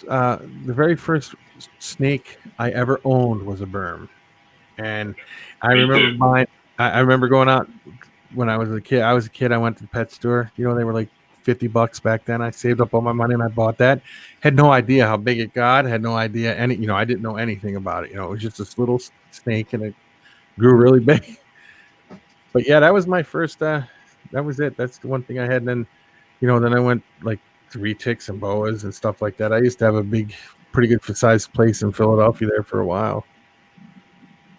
So, but I heard now Kevin McCurley's got a line of hides now that he's breeding that aren't as mean as like the other hide retics were. I mean, he's doing a new line of retics that are supposed to be way calmer.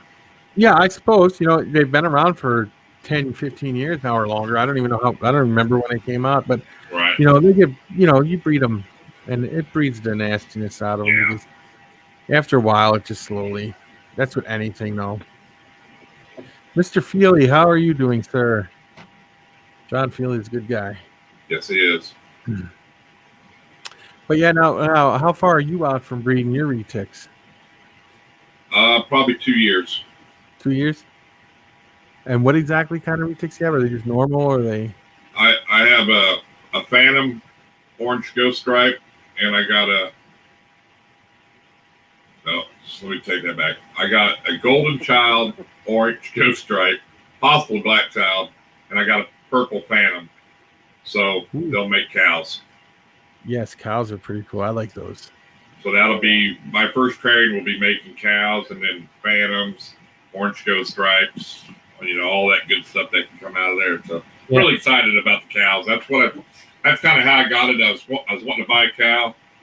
Jay Gonzalez said, "Hey, dude, I got these two. I can hook you up. You can produce cows." He sent me videos instead of pictures. Handling them, their temperament. Man, he cut me one. I mean, he cut me a deal I couldn't pass up. And they were so tame already as hatchlings, and I've just kept working with them, and I've got them to the point where, I can pull them out and open their mouths, grab their heads, their tails. Well, that's good then. Well, I was told when you get a new retic, treat it like you're 3 years old handling it. You know what I mean? Yeah. And then it don't freak out on nothing. So. Uh-oh. Somebody got timed out. I know. Retics are very, very intelligent animals. The ones I had, they would learn they would learn your moves. They would learn what you do, and if they thought they could, but they were, back then they were kind of a little nuts, but they would learn, saying they're wait for you to open the cage or whatever, and if they felt they wanted to bite you, they knew what opportunity, because you do the same routine, and they learn that routine. Very highly intelligent. Oh yeah. Retics are highly intelligent. It's like the croc monitor is very, very highly intelligent animal. They will. I was watching a guy had a video of he had a whole setup in his house of these croc monitors, and the croc monitor actually watched him open the door because he had a regular screen door that was all glass, and it learned how to open the door. He had to get a lock for it because it learned how from him opening the door. It would watch him, and it learned how to open the door. It knew where to grab the handle at to get the handle to open up, and it learned it.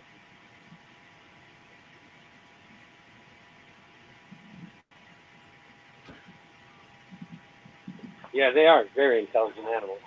Yes. I think the best ones out there were the videos with Sonny and Cher, the retics. Yeah. I mean, they have worked. I mean, the trust them retics have and the bond they have is amazing, especially with their daughter. You know what I mean? Yeah. Man, these are some huge retics that. I mean, he can feed them and open the glass and they'll come up to them. You let them. I mean, they're just. It's just insane, so beautiful. Yeah, they lay with their daughter all the time, and people go, "Oh no, what are you doing?" I'm thinking they are right there filming and supervising what's going on. People, did you just think the girl put a camera up and has got an 18-foot retic out there playing by herself? Well, that's how they learn. That's how you know they're an intelligent animal. A non-intelligent animal would just right away bite, like get away or something, something that was just fearful.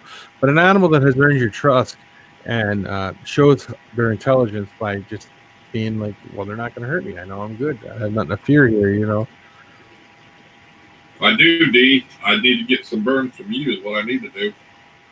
Yeah, he's got some berms there, and I can't wait to see what he produces this season. He does a very good job at producing his berms. But that's one animal I think, just as a normal retic, is one of the most beautiful animals I've ever seen. Just a regular normal retic is to me one of the most beautiful animals out there. I mean, yeah, I have to agree. I do have to agree on that one.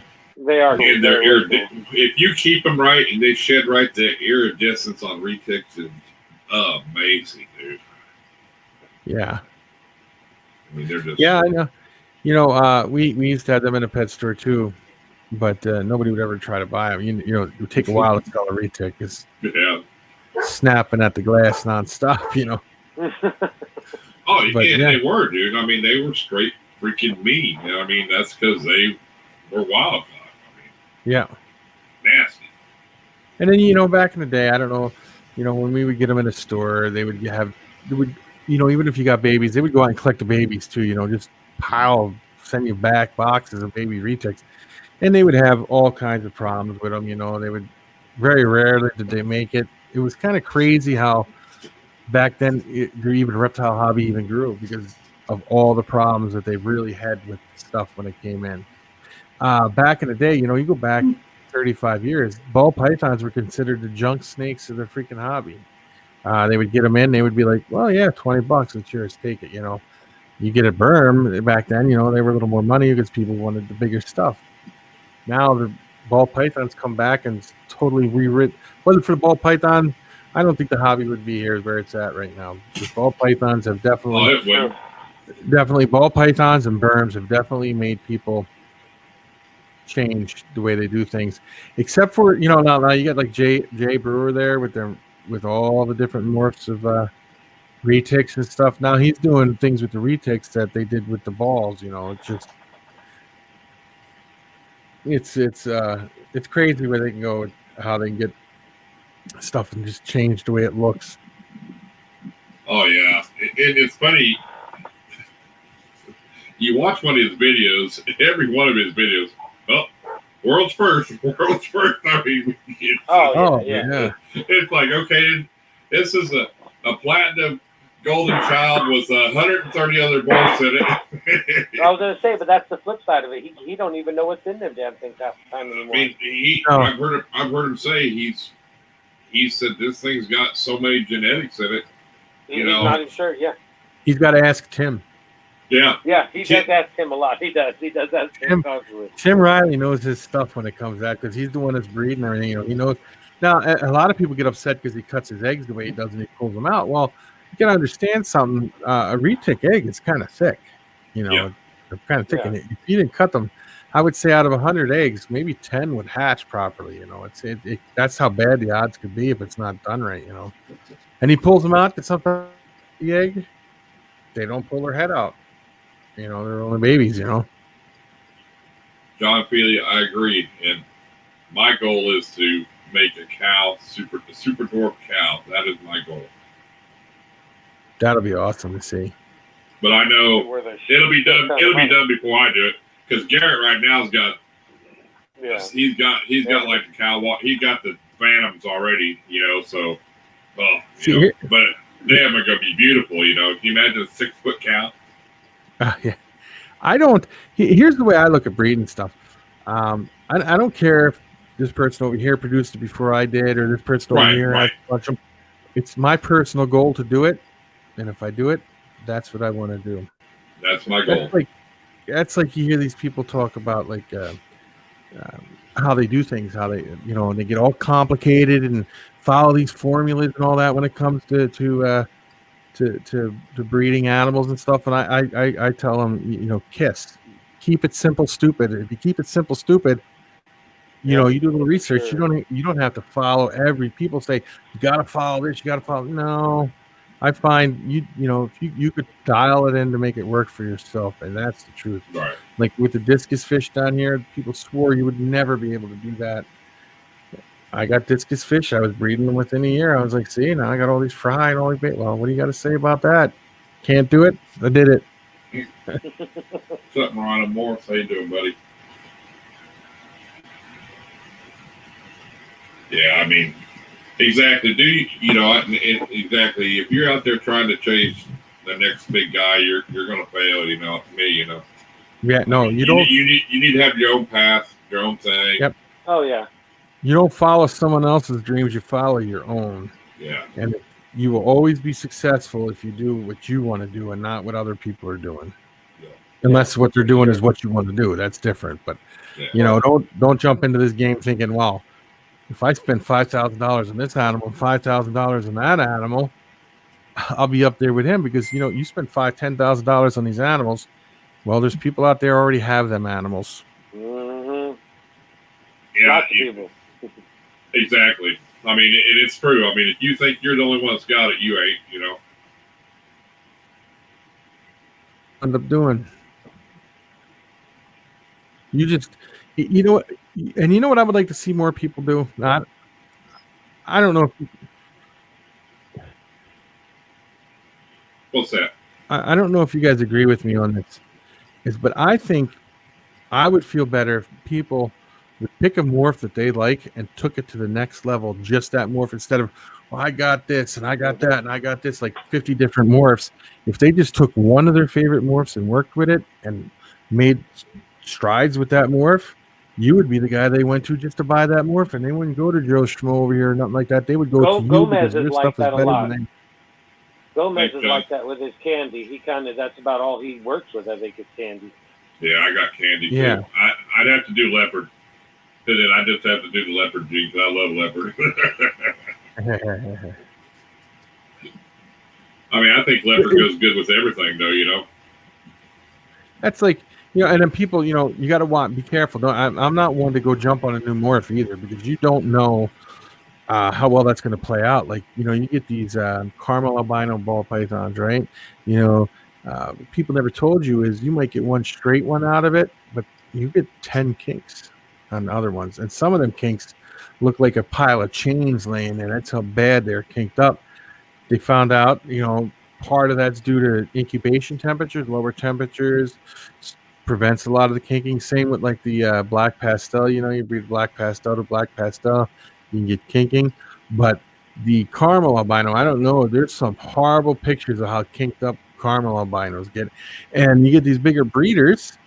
If the tail or the back end isn't kinked up, they'll still breed that animal and get more eggs out of it, And, right. And yeah, you're right. I mean, but you also got to watch it too, because you see a lot of these new high-end morphs come out, and then a year later they're saying, okay, well, it's the same as Confusion Static Acid. Now they're saying Hurricane Blitz Trick. Now they're saying maybe the Stranger is the Mahogany. So do you spend $12,000 or do you spend $1,000? Because in the end run, if they are the same. You know what I mean? You get, you Well, know. they got so many more so fast that it had to start overlapping. Well, what happens is you got a guy in another. Happens, you know. A guy in one country makes it and calls it this, and you got a guy in the United States makes it, calls it this. He's charging this. This guy's charging this, and the guy's saying, "Hey, I spent $1,000 and you spent $8. Mine's the same thing as yours." You know what I mean? Well, see, here's where this goes with this. You know, you go back all the way back to like the 80s or something like that, and these guys would go around and collect all these snakes, and say I ordered a crate of snakes and you ordered a crate of snakes, and the guy just was gathering them up, and we ordered from the same guy. He dropped a Mojave in your container. He dropped a Mojave in my container. They come to me. I call them one thing. You're over in Europe. You call them another thing, and nobody knows that they're the same snake. So that's where the problem is. That's like the banana and the coral glow. They are the exact same animal. I don't care what anybody says. There's no difference. See, that's even like with the normals, because around here, I remember there was that phase, I said it one time before, when they started calling them royal, fancy ball pythons, and they jacked up the price for like $30. Well, and they weren't. It was the same damn one, and it was like, and they made a killing on that shit. It's like, oh, this is a royal ball python. It's like, it's that's a normal. What they're called. That's what they used to call them back in the day, was royal balls. Yeah. And don't they still overseas? They call them royals too. Yes. Don't they? Yeah. Royal constrictors. Yeah. Well, look at Royal Constrictor's design. Where do you think you got the name from? Yeah. You know, it was funny. People were thinking they were getting some, exotic one or something, and it was like, no, it's the same normal. But I mean, but if that's what's bad though, because you know, I think you can have the same animal but a different line. Yes.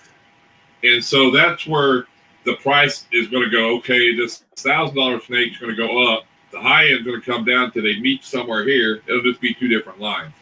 Yeah. That's got to be where it's got to be at. Because in fact, I seen a line called a Garcia.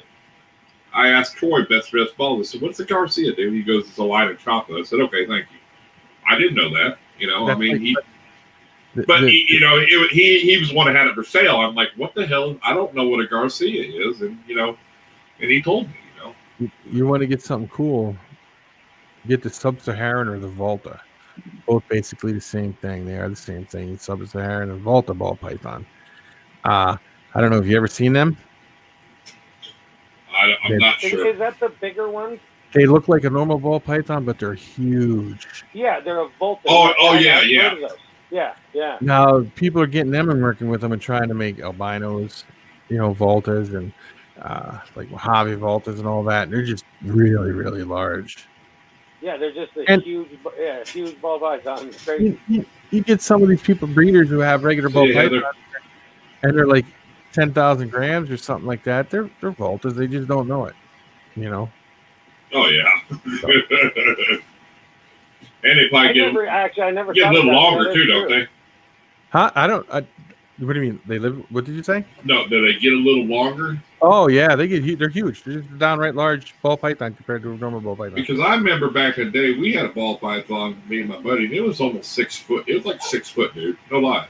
Yeah. But it was just a normal. I mean, but it was huge. It was probably a Volta. Yeah, we didn't know. Yeah, we just thought, it was a ball python. But it's cool. And they know this for a fact that the Volta is absolutely different than the regular ball pythons, because they come from two different areas, or like separated, and they're basically the same animal, just somewhere along the genetic times, going through history, they got separated somehow, and one grew bigger than the other one. That's like the retics. You get on the islands, they're smaller. You get on mainland, they're huge. So it's still the same species, just different locality. Different locales, yes. Oh yeah. Same thing with like the bull snakes and stuff, right? With the pine and the gopher. Yeah, it's all the same. They're the same snake, depending on they're all where they live. However you say that word. Yeah. You know what I mean. But then, just like I heard they just changed the name of the Western hognose to something. I don't know. I just read the other day they changed the name of it. Somebody was offended, probably. Somebody was offended. I heard. Kidding. I don't know. I think I heard something similar to that. Now, I don't know if it was the Western hognose or if it was the Southern hognose that changed. Something. Well, I just said they said the Western, but I don't know for sure. It could have been Western. I could totally. I don't know either. I just know. I'm thinking I can't remember the name of it. I'm like, that's what's happened. they keep changing the names of things. You know? Well, that's like tarantulas, you know. You don't ever That's put a funny. name on a tarantula enclosure because tomorrow morning it's got a different name. I remember when I first started coming to your lives, that's all you guys used to talk about was tarantulas, man. I honestly, I was like, I have no idea what these guys are talking about. You guys were That's saying it. names. I just sit in the background, but it always made me feel bad because he always says in his lives, whoever's back There it there is. not talking, you know, whoever's not talking, say something. But yeah, but you guys would say names that was like, oh, I have no idea what they're talking about. All them spiders and shit and tarantulas, and it was crazy. Thank you, Justin. You are right. It is called That's the right. Plains, It was Plains the Hognose. Plains Hognose. Yep. Yep. But I remember that now. Good job, buddy. You're getting up on these that things. is, I heard that same thing. The Plains Hognose. People aren't going to follow it though. I really don't think so, because you got the Eastern Hognose, you got the Plains Hognose, and then you got like the Southern Hognose and the Mexican Hognose, and they're all a little different. That might be why they call them the Plain Hognose, because they had a big group of them in Western Hognose, you know. Right. And that's, I mean, we used to catch hognose out in the wild when we was kids. I mean, they're huge. Yeah. You know. So Yeah, I've seen some that were 600 and 700 grams. They get pretty big. Oh yeah, they get long too. I've seen them long. I've seen them like 3-4 foot, dude. Yeah. I mean, just but you know, whoop, you know. They all play dead and everything. It's funny, you know. When they get up that size, though, they're not real good producers. They kind of slow down on their production because they're like, I'm sure they're too big. It's right. Yeah. Males don't get that big. It's all females that get that big. But now you don't see them in the pet trade. You just see the little ones in the pet trade. Yeah. Well, even you can get your regular hognose. Like if you got a female, you can get it up to 600 grams if you just feed it a lot. Right. But then you got the Madagascar hognose, which is big to begin with. It's just a big snake from Madagascar, you know. Which I don't know much about them. I don't know if they're rear fanged or nothing like the ones we got here are either. I couldn't tell you. So. But I've seen. Or do you still have hognose snakes? No, I got rid of all my hognose snakes. That's one thing I did get rid of. I did get rid of them all. I shouldn't have. They're pricey. They're pricey. I know that. Well, you know, they were hets, and I don't know if you ever went back and watched my videos, and then I produced those axanthic and a toffee belly, and that makes the toxic and all. I had a guy about 50 miles from here call me on the phone, and he made an offer for me, and I couldn't refuse it. Hold on 1 second. Hello? Yeah, why?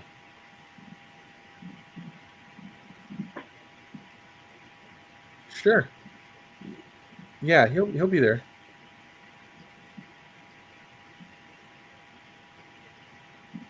Yeah.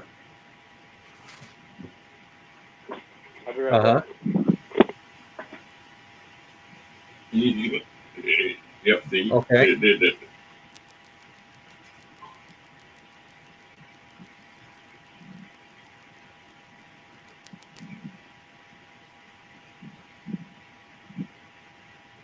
Yeah, don't, yeah. Well, I know pianos are heavy, David, but you could sell the piano. I know they're about 500 pounds, but.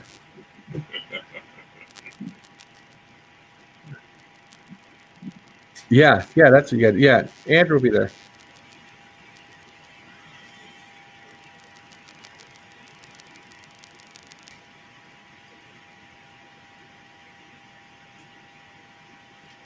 Now, wait.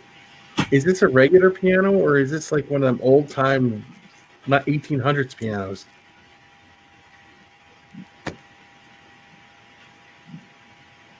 Oh, but it was bigger than that one, though, right? You know what you do? You take a picture of it, put it on Bizman, somebody will come and take it within. Give it away. Oh, okay, yeah. No.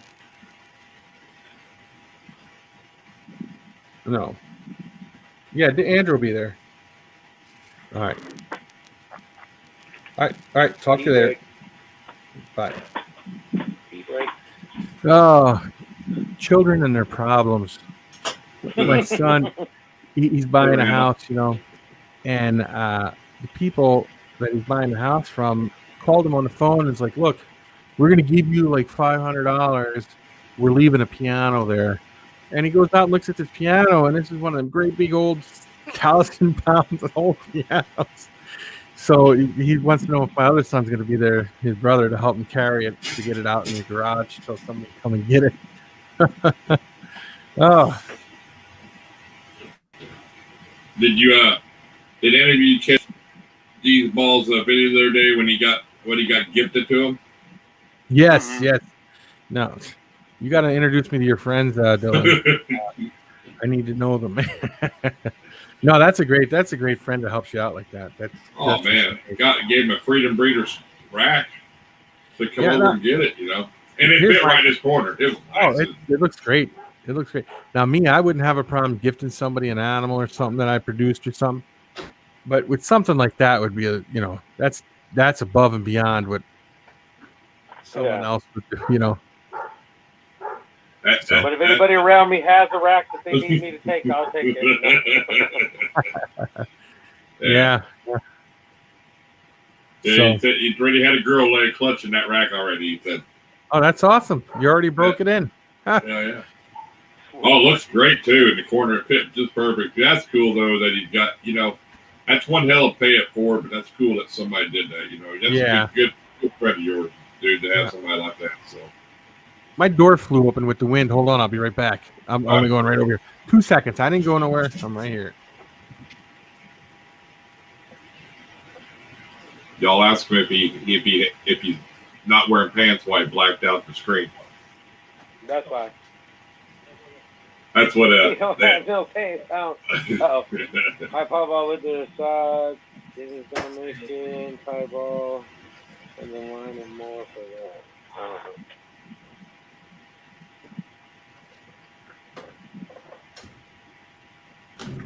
He's family for sure. Oh yeah.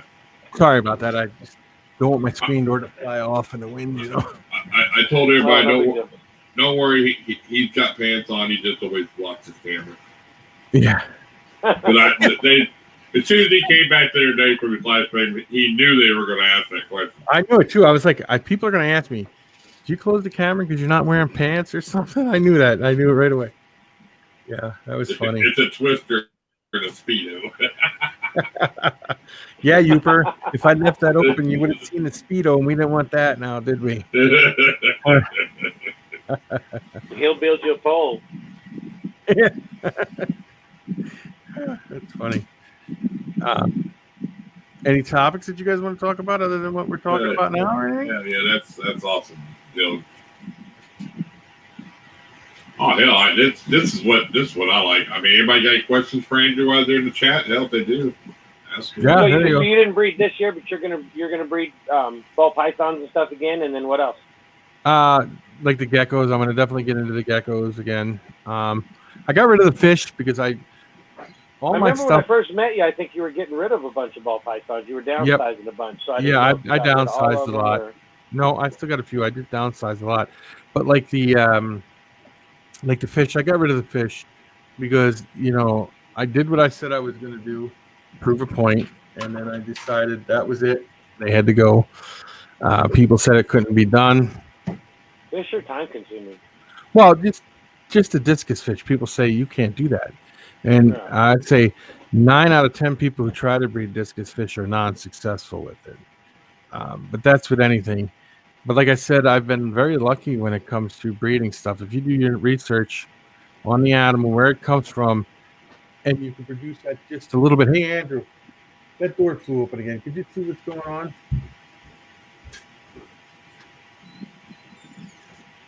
What was that question Miranda said right there? The pieball with the spots? Pieball with the Dalmatian pied.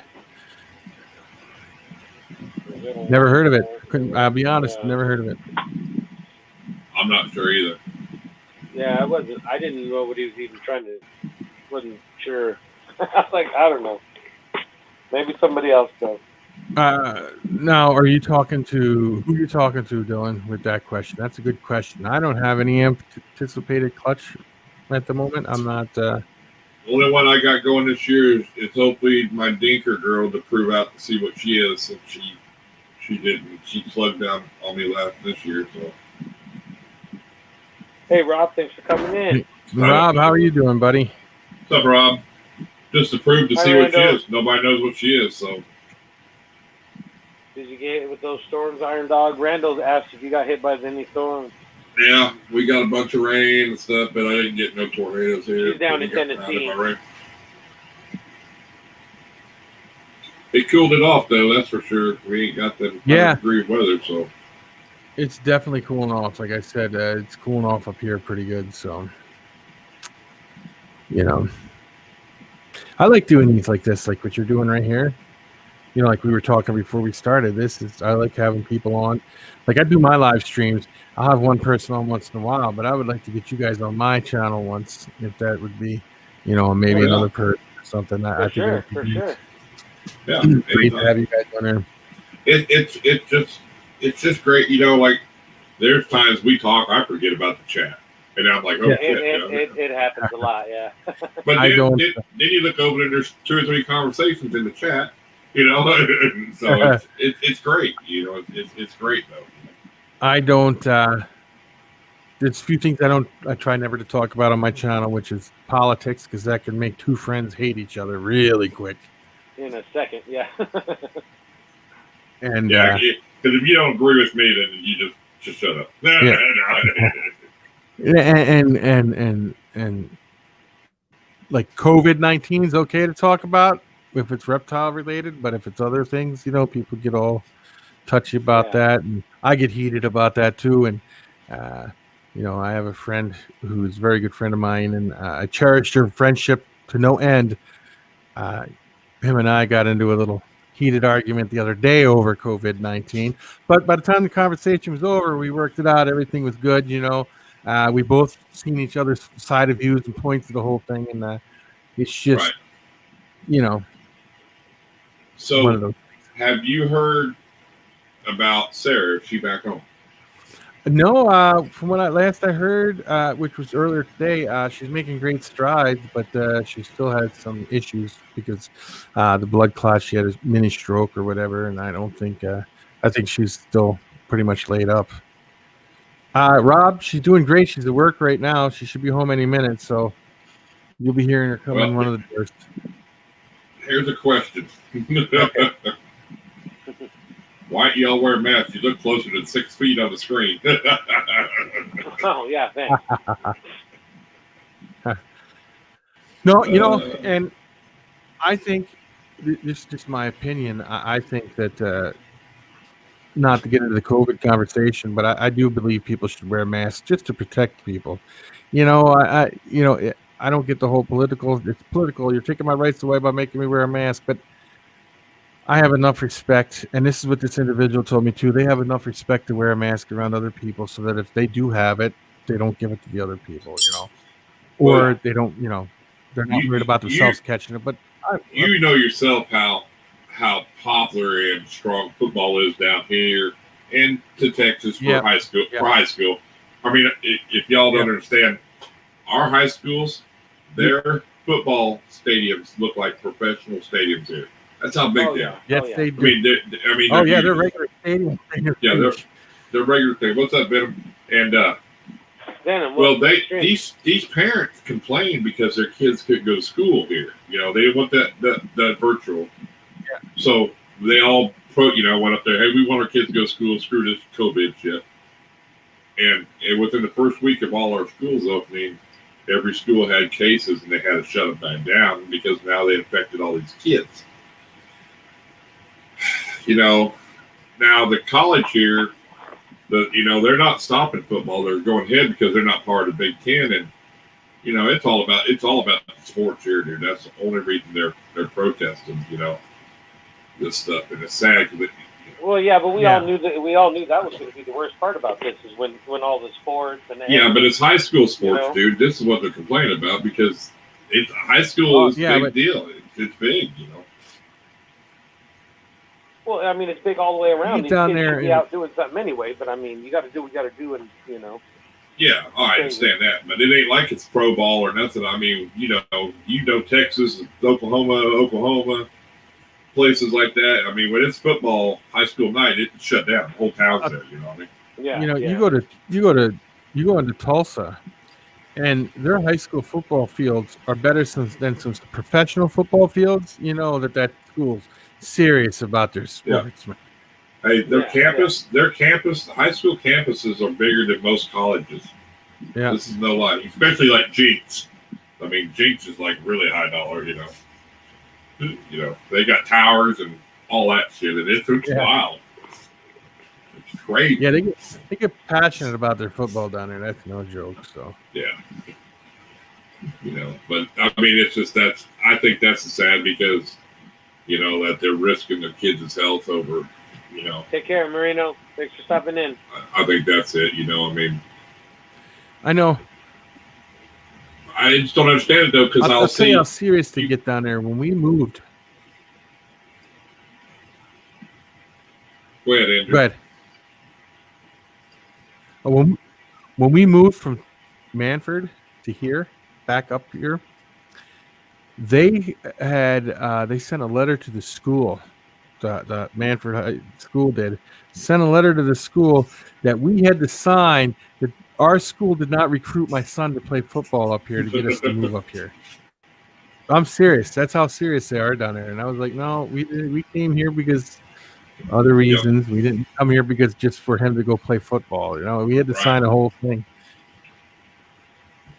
Oh yeah, for sure, because that's a big deal anywhere, But what's weird about the mask deal at schools is they'll either say high school kids have to wear them or third or fourth grade on up. But if you're under that, you don't have to have them on. That don't make no sense. I don't think they're even going to start school around here. They gave every kid in every district around here all iPad things, notebooks or whatever. Every student got a computer around here. I don't think they're going to open school for a long time. Well, here's the thing. My son, right? He started school like two weeks ago. He's on his second week of school. So last week at the end of the week of school, I was like, well, how did school go? How was it? How did you enjoy your first week? He goes, well, I'll tell you. He goes, he likes being back because he's out with people, Right. He goes, well, they take our temperature when we go in. I'm like, yeah. He goes, we have to wear a mask. He goes, I'm fine with that. There's only a few kids in each class because they keep them all separated. He goes, we don't move from class to class. I'm like, so the teachers come to you? He's like, no. I'm like, well, what do you mean? He's like, we sit down, there's a computer on a desk, and we do it by Zoom, just like he did it at the end of last year. He goes, I'd have been better off sitting down in my room on my computer doing it the same way, but it's the same thing. And I'm like, well, that's kind of stupid. He goes, but don't say nothing. He goes, because I like getting out. I don't like being in the house. Mm-hmm.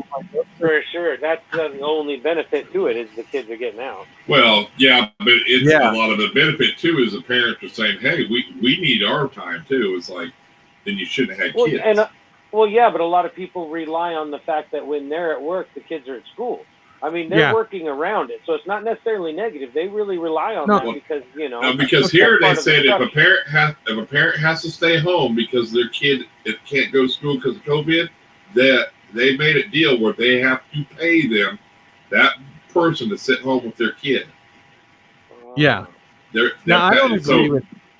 I don't like the fact that a lot of parents say we rely on the school to babysit our children. Well, right. Why, no, that's not the way that's supposed to be. Your kids go in there to learn, not to be babysat and, get babysat or whatever. So I don't know. It's just a whole messed up situation. Completely crazy. Mm-hmm. Yeah, it's unnerving too. Like when you're in the stores and you get like the notifications, like because of the virus. It just, it's just nerve wracking sometimes. Well, first off, being stuck in the house is driving people, it's pushing people that have depression to deep depression because you're not doing anything. Mm-hmm. But, I went what store was it? My son went into Barnes & Noble because he needed a book. And he went into Barnes & Noble. Him and I went to Barnes & Noble. And they were actually stopping people that did not have a mask and saying, you can't come in. So there's some places that are very strict about it. And other ones are like, yeah, whatever. Yeah. Tulsa had a mask rule that you had to wear it. But if you were right outside of Tulsa, they didn't enforce it. You know No. what I mean? So it didn't matter. Well, I mean, that's and if the thing. store don't enforce it, it don't matter. Because I've been That's in Dollar the key. General. It's all In about Dollar the store, General, yeah. everybody, and you see people come in. I've told people, get the hell back. You don't. You ain't got Yeah, a because I mask don't on. think they can make it mandatory, but the stores can make it mandatory to come in. Well, that's No, what I said. Tulsa made it mandatory for like 8 weeks, dude. Yeah, there was a few places that did that, made it totally mandatory. You get caught without it, you get a fine, all kinds of stuff. But like Dollar General, now you talk about Dollar General. Now Dollar General, there's one right over here, and they have a sign up that says must wear a mask when you come in. So if I go in there, I put a mask on. We all, I wear a mask when I go out anyway, Yeah. because I'm not taking no chances. But I go in there and I'm like, well, that person don't have a mask on. Aren't you going to say something to them? And the manager's like, well, we really can't enforce it. So I'm like, well, then why have the fucking? Oh, pardon my language. Why have the sign up? Oh no, you're good on this. actual- You're good on this show. You can open language. It's fine. We encourage. But the store is the freedom of one that speech. can make it mandatory. Yeah, we have freedom of speech on this channel, so there really is no kids in here. So. Oh no, it doesn't matter. Like I talked about before, if you slip up and say the F-bomb every now and then, it's no big deal. It depends on how you're using it. I'm sure you know, Ed. You're like, if somebody's being angry when they're saying F this guy and F that guy, they'll flag you in a minute. Yeah, but if you just slip off the F-bomb, it's not that big a deal. Shit, I see YouTubers on that got 50,000, 100,000 subscribers, and every other word coming out of their mouth is F, F, F, F, F. Oh yeah, that's right. People are crazy. There was a lot of that. gamers that did it on purpose. They thought it would make their channels adult channels if they cussed. It's like it's. I have mine. There's no kids anyway, so. That the first store on the moon will be Dollar General. I'm telling you. I seen this funny post, and it was a picture of a hill out in the field, and it said, "Don't disturb it. It's a Dollar General being hatched." Like a joke, like. And I went out here when they were building the one out here, and I took a picture of it, and they did. They piled a big pile of dirt there, and I'm like, "Wow, he's right." And then, as it went up, boom! And then I posted a picture on that one. I said, "See, we got our Dollar General. It hatched." It hatched. Dude, I got like 3 of them within like a mile of me, dude. It's crazy. I don't see how they do business. I don't see how they can stay in business. That's why I keep referencing that. Because people don't want to go to Walmart. Yeah. That Demolition Man, I keep referencing that because it's in that movie. They all ended up with damn Taco Bell. And shit now is going crazy. And I do not want to be left with only Taco Bell. Yeah. You know what I mean? It's like, because they're all shaking hands like this and shit, and they only have Taco Bell. It's like, man, I don't want that. Demolition Man, right? Is that the movie you're talking about? Demolition Man, yeah. Remember they were eating the rat burgers down under? Yeah. That movie makes a lot of sense now. Not a lot of sense, but I mean, it's kind of... As long as we don't go to the shell. As long as we don't go to the 3 shells, we're good. Yeah, exactly. And I can't do the Taco Bell. I can't do the Taco Bell. It makes more sense for you, Justin, because, with all the stuff going into Portland and where you live and everything, it might get that way. You know what scares me about the Dollar General? Is they're popping up everywhere. Now, I live in a small town, right? Or this is a really small town. The next town down the road, which is really small, they put one there. The next town down the road, which is a little bit further down the road, they put one there, and so on and so forth. I said, I've heard of a lot of companies growing, but when some of these companies grow so fast, they end up not making it. And then you got all these empty buildings everywhere.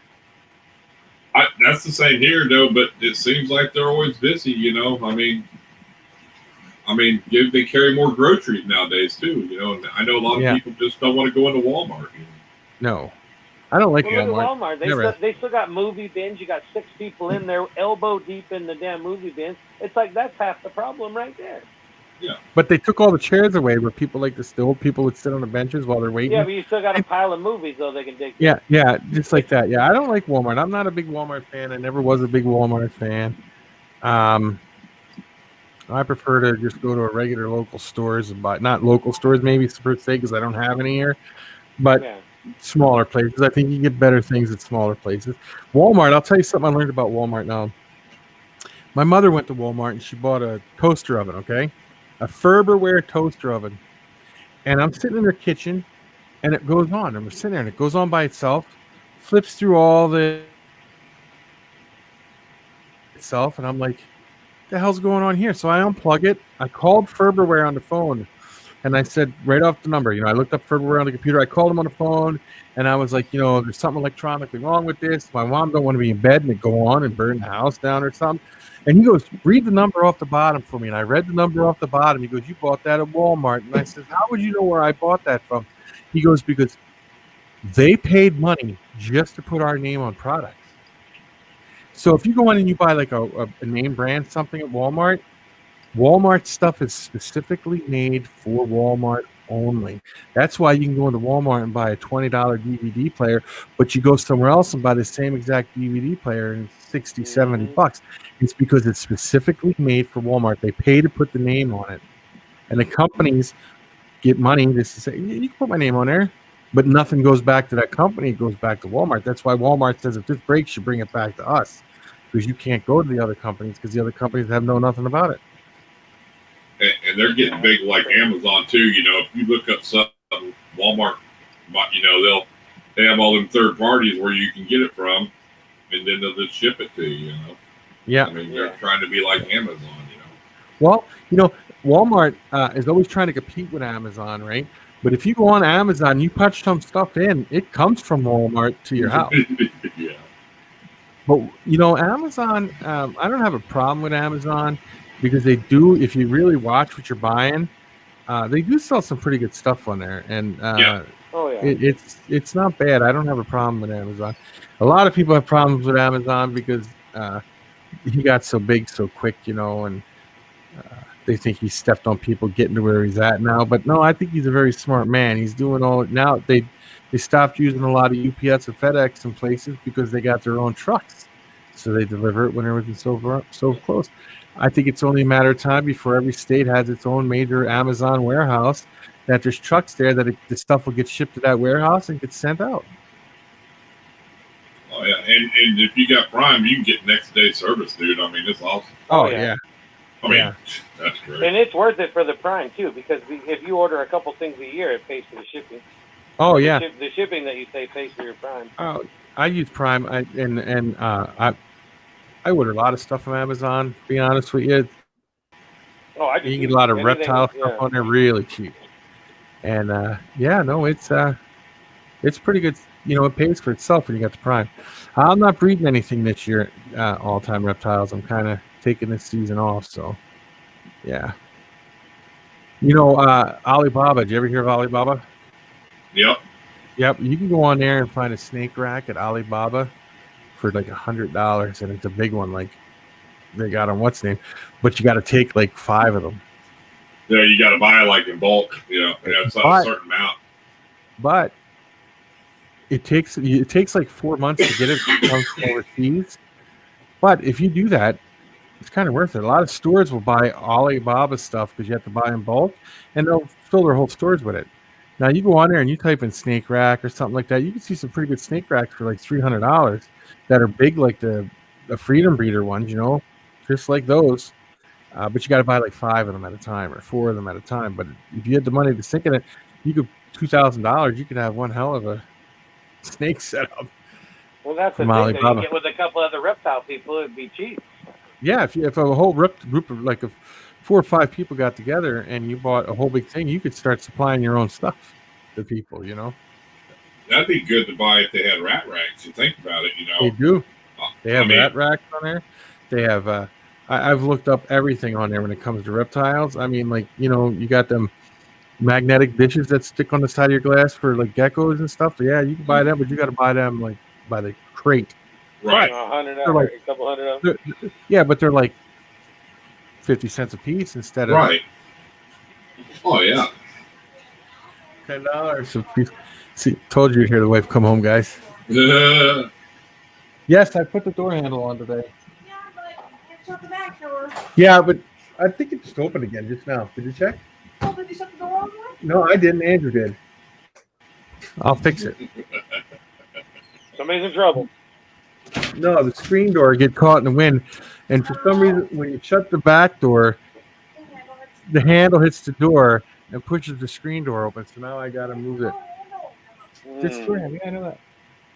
Oh, yeah. I'll fix it. It'll be nothing. But yeah, like if you got a bunch of people together and did Alibaba or something, you could really That'd make it a lot cheaper. Shit. It'd be It's easier like- just to get local here, buy it yourself, and then sell it to a couple Yeah. local guys and get your money back and get yours for free. Yeah, and that's like the Cocoa Husk stuff. You can buy that too from groups, big companies that do the cocoa fiber and stuff, and you pay like an extra $2, and they'll put your name on the label and stick it in there and ship you crates of that too. You could sell it. Rob, I have some of the old concrete mixing tubs. Brand new ones too. Yeah.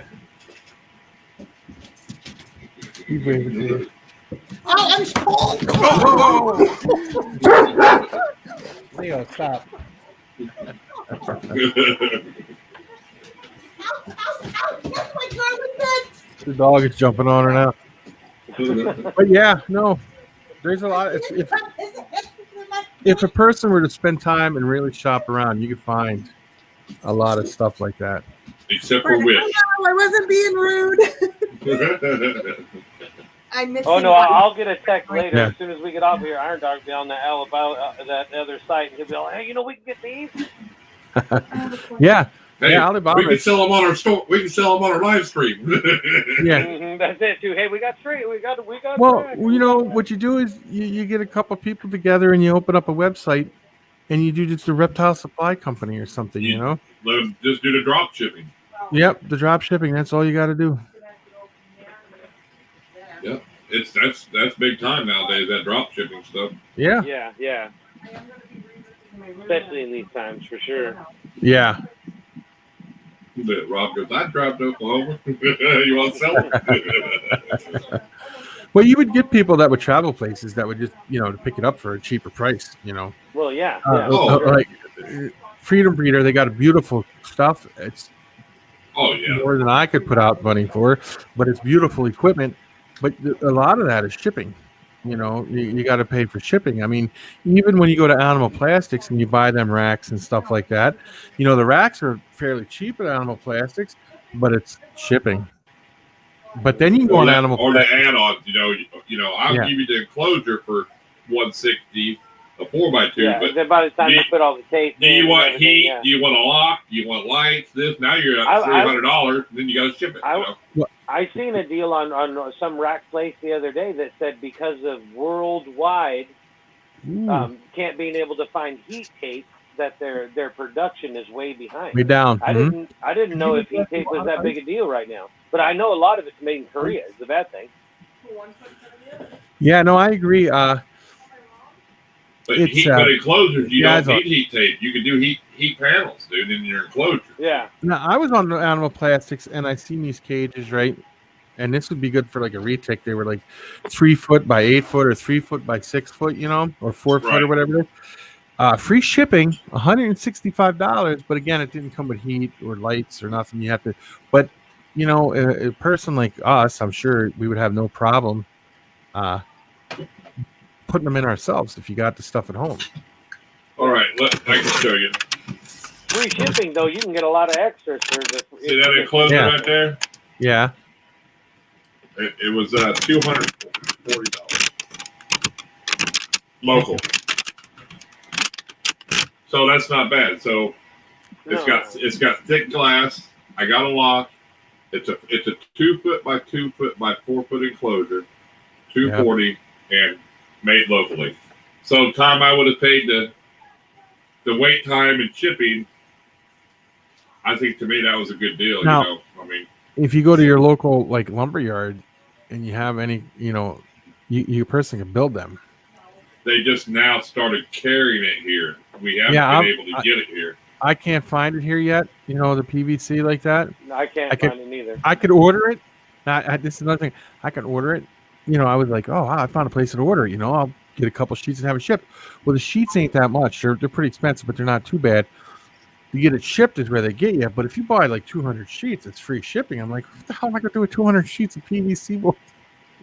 Well, you got to buy a CNC machine, then you get the 200 sheets of PVC, then you make your closers yourself. Yeah. Oh yeah. But I could. That was what was weird about the other one that went out. What was the other rack company that went out? They just bought all brand new CNC machines. TGR. Yeah. Yeah. Well, you wouldn't even need a CNC machine. You get a table saw, you cut that stuff pretty easy. Oh yeah. Yeah, but I think like, they just did it for space and speed. Yeah. well, like on my PVC racks that I just made, Mhm. CNC machine routed the shelves for the heat tape to sit down. Oh yeah. Well, if you're building one for yourself, you know, you could do it. You'd have the time to do it. But if you were doing it mass production, yeah, no, I could see where it would be. Right. You know, that could And then take you time. get them CNC machines get the maximum amount of all the pieces you could ever, get out of Yeah, one you board lay and it- all that stuff. And You lay it out on the computer, and it cuts all the pieces it can out of one board. yeah, those CNC machines, and that was why I didn't know what happened to them. It was weird because they just got like a couple machines, and then they got a couple brand new ones, and then bang, they were out of business. Well, I don't Animal know. Plastics just bought 2 brand new machines too. I don't think. I think they were having a hard time compete. You know, Tall Grass Reptiles had good stuff. Don't get me wrong, because I know people that had it, and even like what's the name does too. Olympic Reptiles. That's what he Yeah, had. All man. the Tall Grass. Really, really nice stuff. But I think they were a little higher priced than other people, maybe. But they were so backed up. They were constantly always like 10, 12 weeks out. It was like Well, Animal Plastics is 4 to 6 months out usually, dude. Yeah, animal Well, plastic. You order something from there, it takes, unless it's already made, it takes time to get that stuff. Yes. But you know, TGR, I don't know why they went out of business, but I know that what's his name? Texas guy that was, he took over building racks, and he's got some nice racks, dude. I mean, the ones he's putting out are nice. I mean, they're solid size. They're really nice racks, I'll go buy myself a couple sheets of plywood, slice it up, and make my own little rack system. I don't have a problem with Yes, that. Pride of Texas. I couldn't remember who it was. Pride of Texas. He's a great guy, dude.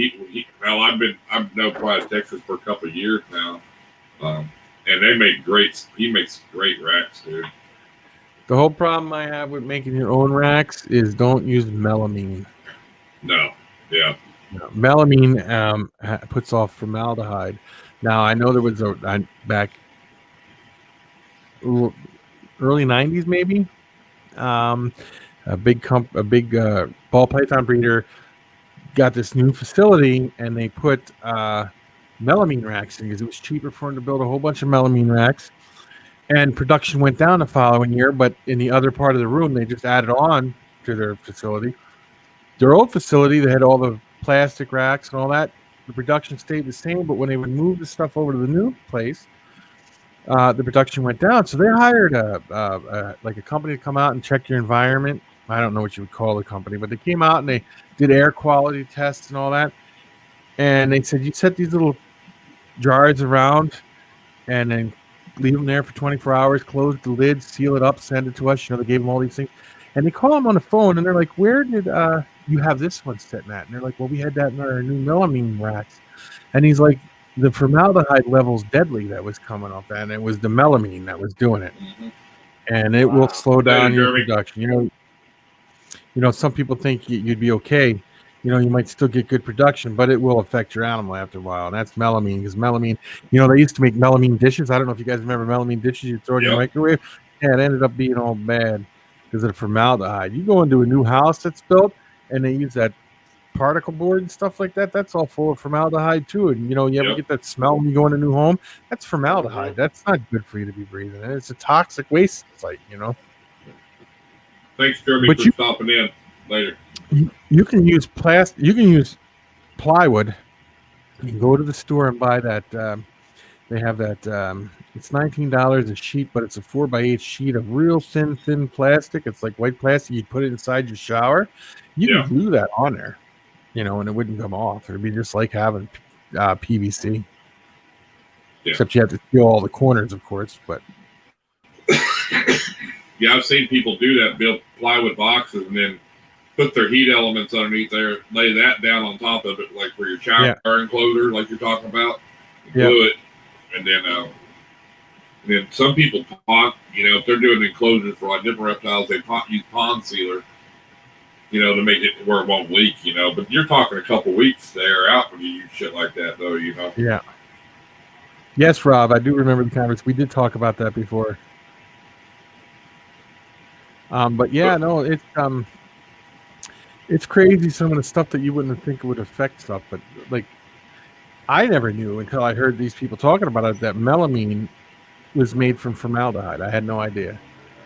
And that's that white stuff that's on the melamine. Right. Well, I think nowadays, though, I mean, PVC is like $70 a sheet, so it's cheap. It's the glass that's going to cost, it's the glass that costs you more when you build it. Oh, I know. Even if you use plexiglass or something, it's still acrylic is high as hell, dude. Yeah, I know. We went and bought a sheet. Okay, sure. I bought a sheet. We bought a sheet because we broke something. We had to replace the glass in the refrigerator, and we priced the glass on from the store that you can get it from, and it was like $300. Where I can go buy a free piece of acrylic, and it's only like $50. But still, a 2x2 sheet of acrylic was like $60, $70. I was like, wow, that's pretty damn expensive shit. Then the guy asked. Guy cuts it. He goes, "You want the scraps?" I'm like, "You're damn right. I want all the scraps." Yeah. He was like, "Well, normal people don't take them." I'm like, "Well, I might not be an old person. I want my scraps." Yeah, you ain't. Yeah, I know what you're going to do with them scraps, buddy. I need them. Yeah, it's crazy. Oh, he was hoping to take them home himself. Yeah, or they sell them. They sell little scrap pieces too. You can go in there and buy small pieces. I have an acrylic bender. I got a brand new acrylic bender next door, so I can bend acrylic. There's nothing to bend in that. I have a machine. Yeah, you could use that piece of thing if you're building an incubator to put your name up top. I mean, come on now. I mean, I'm just saying. It's true. You can make a sticker board out of it. Oh, yeah. Yeah, I do. I have a brand new acrylic bender. It's still in the box. So. Still in the box? Yeah. I can't leave nothing in the box. Drives me crazy. No, I took it out of the box, but I put it back in the box. No, I can't leave it in the box and not look at it. I was going to say, I couldn't leave nothing in the box. I can't do it. Oh, yeah? I got it because I had ideas of, like tarantula cages. I can make some pretty cool. I can make some pretty cool tarantula enclosures because I got an acrylic bender. I heard a lot of people use them like display cases, acrylic display cases, like at Hobby Lobby, like for model cars and stuff like that. And did make really good display cases for your tarantulas. That they do. I also got the acrylic bender because I'm thinking to myself, this is what goes to my head. I get into breeding a lot of geckos and stuff, and I start doing shows. I could build some pretty cool displays for the table to keep the animals in for people to look at. And I look at the ones that they got online, like you go buy like for shows and stuff, like $300-$400. I can make some pretty cool ones that are not nowhere near that kind of money. Oh yeah, exactly. I mean, if you can make it, save yourself money, that's the way to go. Hell anyway, yeah. Dude. And not be like everybody anyway. You get on Amazon and get you some LED lighting really cheap too. Oh yeah. That's nothing. You can go to Walmart and buy LED lights. You strip there, you glue on, you stick on. They're pretty cool. Yeah, it's pretty cool to see some of the stuff that a person can make if they really just put their mind to it. Yeah. I never thought of that. I mean, and it's you can use it for a lot of different things. I mean. Yeah, BC Pythons makes kit racks too. Yes, he does. I don't know if he makes them anymore, but he used to. Rob, because Rob's talking about Bill Perry there. Yeah. Yeah. I heard he makes some. I've seen his racks. They're nice. Yeah, they're not bad. I know somebody who got one, and he thought he liked them. Hey, Rob, you might not be able to. General. You can get them on their website, though. They'll order them for you. Oh, I bet they will. Yeah. Yeah. See, now that's what I was thinking. You see how you got the changing colors there, Dylan? If you, I often thought if I built tarantula cages, right, and you put your substrate in the bottom, and if you put it thick enough, like a 1/4-inch thick acrylic across the bottom, made that way, you could put LED lights on the back of that, and you could make the whole thing glow like orange or glow red or glow green or whatever. Oh yeah. You know, and I think a person could make a great looking display system that way. Yeah, that all goes back to people who used to build the shells for their liquor bottles with the mirror glass and the lights. How that would shine on there and reflect all that. You know what I'm saying? Yep. So. Yeah, that's another. Yeah, just like that. Dylan's got a beautiful room, don't But he? I'm waiting for our stores here to start. Oh, Dylan has an amazing room. I mean, He's another one, spotlessly clean in there. I like it, Savannah monitor cage. Yeah, I like all this stuff. Oh yeah, it's great. I often thought about. I can't wait until they get. What I was trying to say is I can't wait until they get the start carrying the PVC here, because I will start making my own racks. Yeah. Definitely I can't then wait either. out of PVC. Like I said, I can get strips of shit. I just can't get any sheets of stuff. Yeah, They have one section of some different size little big 8-foot strips of shit, but nothing big. Did you ask them? Maybe No. they're cutoffs from something else. I bet if you ask them, they might be able to get it for you. No, I know it's like a whole section of 8 foot. Yeah. 2 Well, inch no, by 5. that's your molding. That's where you see it, is in your molding department. Yeah, what you're but talking it's all about. But you should be able to go over there and get them the sheets over in the regular area where there's building goods. Yeah, there's no sheets over there. I've looked in that. Because they're going to be 4x8 sheets. But the problem is, I'd like to get the 1 inch, which would be like 7/8 PVC. Like half inch is really like not quite half inch, but and build them, because I'd like the bigger PVC for the bigger cages. You know what I'm saying? Especially if you're stacking them. Yeah. Well, they would hold up better. Yes, for and sure. Then, you see a lot of people, screw their racks together. The person with the PVC, you could technically glue that together, couldn't you? And I think it would be a stronger bond, because once you glue PVC together, it melts it, and it's like a solid. It's like one solid piece of. Oh, stuff. You mean just for their one enclosure or rack? You mean, or you mean a stack?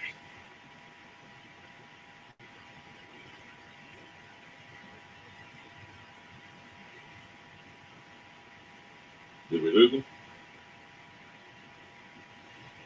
I'm not sure. I think so. Are you talking about just doing enclosures, Andrew? I think it was just talking about gluing them. I can hear you. I'm back. Okay. Are you talking about themselves together? Welding them like on like one single enclosure or a stack? One single enclosure.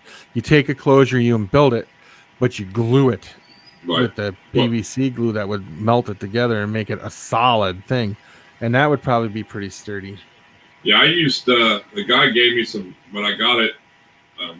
He gave me some kind of silicone I put on, and it sealed it up really good. So yeah. But I know what you're talking about. I've actually seen them they got a PVC welder actually. Yeah. Oh, I know. I've seen them, like when they're putting big water lines in, they have a machine that welds the PVC together. Yeah. Oh yeah. Yeah, dado it. There you go. You could take it, like he said, dado it out and let that go in the pocket. You know what I'm saying? Yes. Oh yeah. That would really make it strong, especially on a rack. Yep. That would, and then when it glues together and it dries, it ain't coming apart. I know I can't. You glue 2 pieces of PVC pipe together, you ain't pulling it apart. Hey, Justin, that's another thing you could do. You could look around a couple places that do signs, that make signs there, and they have PVC, and they could probably sell you a sheet. They could laser cut it and everything. Rob did that on one of his racks. They cut it on everything. They bought it, and they cut it and laser cutted it and everything for him. And then you just go home and put it together, You know what? That, yeah. I never thought of that. And we got sign places up here, and I know they use PVC. Yep. I bet you if I went there, I could say, how much for a sheet of that PVC? Yeah.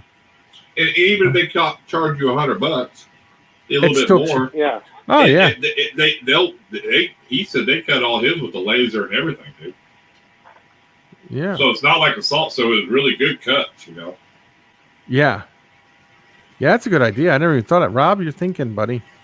Thanks. Yeah, That gives us all an idea. Right here it is. Mm-hmm. Yeah, that's 2 sheets. I was just reading it. Yeah. $350. That's not bad. That's $175 a piece. So that's pretty good. Yeah. But I've seen Wow. it. I've seen some other places around here that'll charge you like $120 a sheet. So, to do it at a sign company. But now we're getting it into the stores, so it's Yeah. $70 a sheet. But still, they would probably have different thickness too, and maybe colors if you want a different color too. Yeah, I never thought of that either. I know I've seen. I don't know if you've ever been on Justin Mitchum. He's a hognose breeder. I don't know if you've ever seen any. He's got. If you go on and you type up, like go to Dave Kaufman's Take care, Rob. page, and you put on there hognose breeders and stuff like that. He builds his own racks, and he goes to like Walmart and he buys aluminum square tubing, and then you can buy the corners that hold it together, and he makes his own racks. And he saves them a lot of money. Well, and this thing, you could probably go to the recycle yard and get you some aluminum.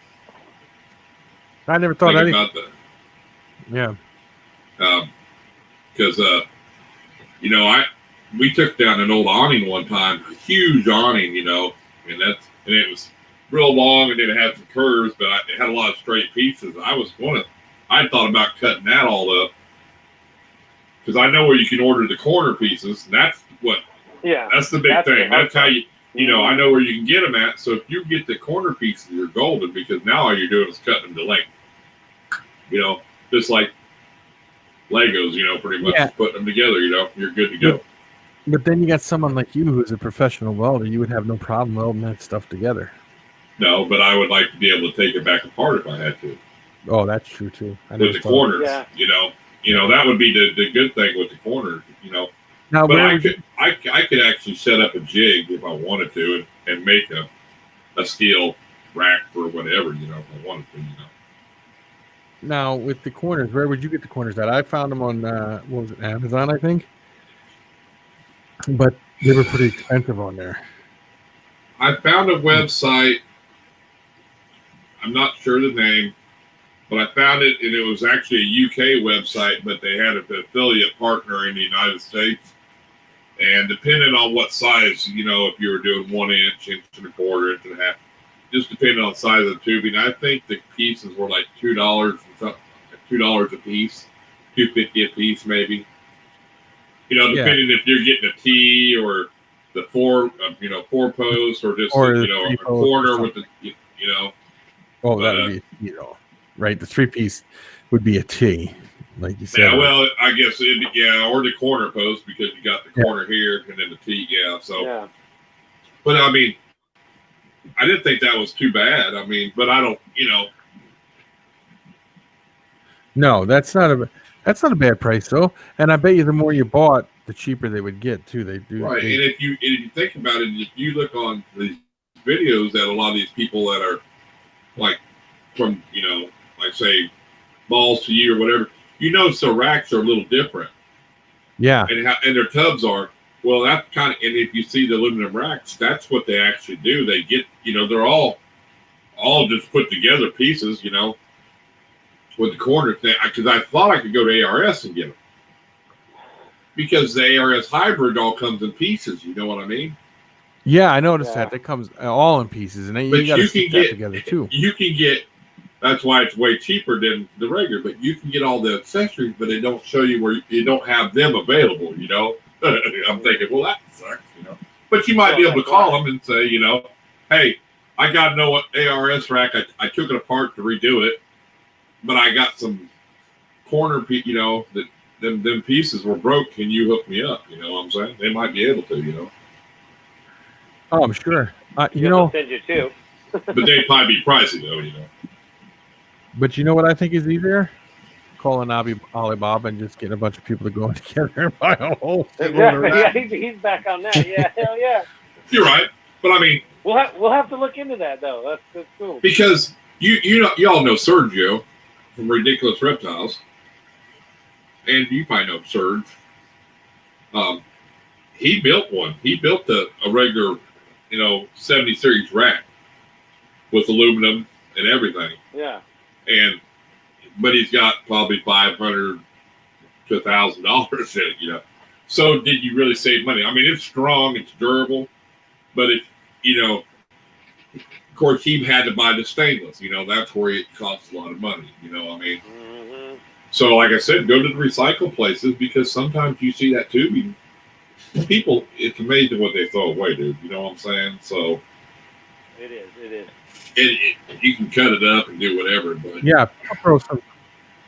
But around here, no aluminum lasts anywhere. well, you'd want People stainless. throw good stuff away. Yeah, you'd want stainless anyway. You crackheads will smell that aluminum around here in a minute. Oh, Sniffing it out. what's up, Jose? I'm not even lying.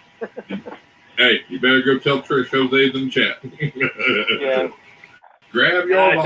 think she's upstairs sewing. She's come down like 2 or 3 times. That's why I've had to leave. She's all like, check this out. She's all excited. So. Yeah, no. It's crazy on what people throw away. I just know that. It is. It is.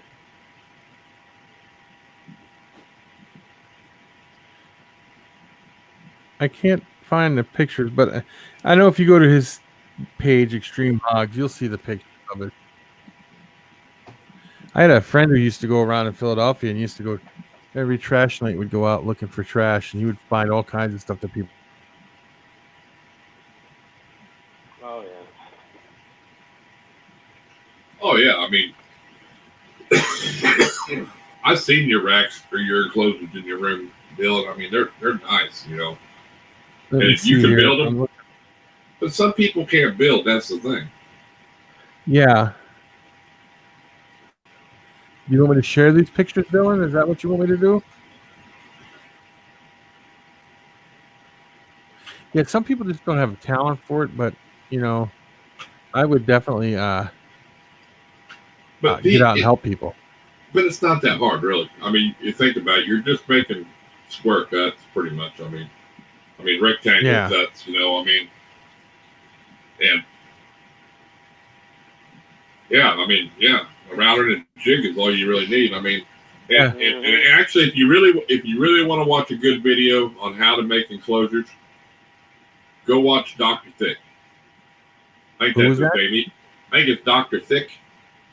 Oh, he has the big Burmese and retics, real kind of big guy, and he lives up, I don't know, somewhere around Kansas City.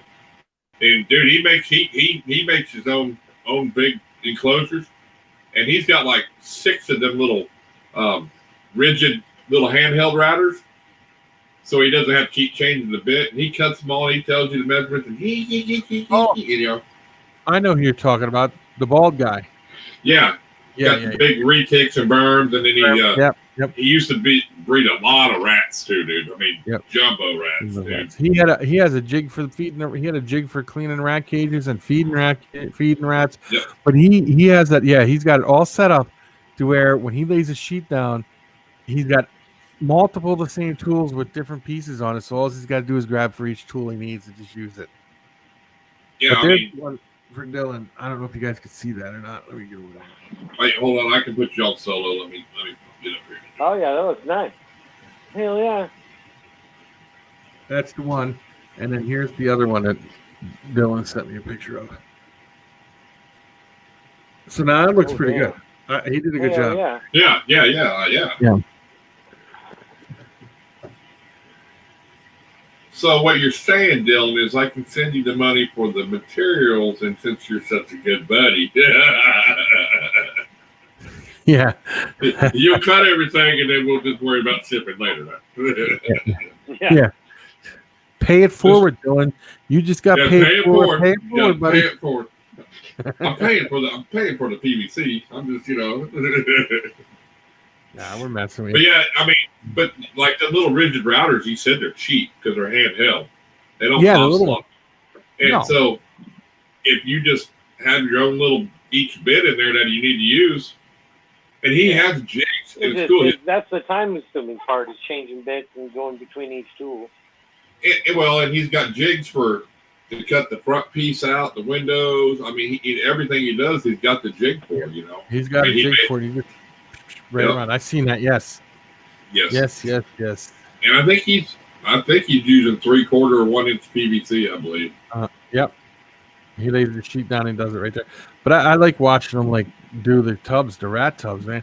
He's got a jig that he empties it and he puts it on there and he pulls a lever and it drops the exact same amount of bedding in there and everything. He doesn't have to measure it out or nothing. He's made a jig that fills it up perfect. Pulls the lever, fills it in. It's really neat what he did. Yeah, he gets a big roll of that brown paper, and he's got a measuring thing. He pulls it out. I mean, he just cuts strips like right now. That shit, dude. Man does it.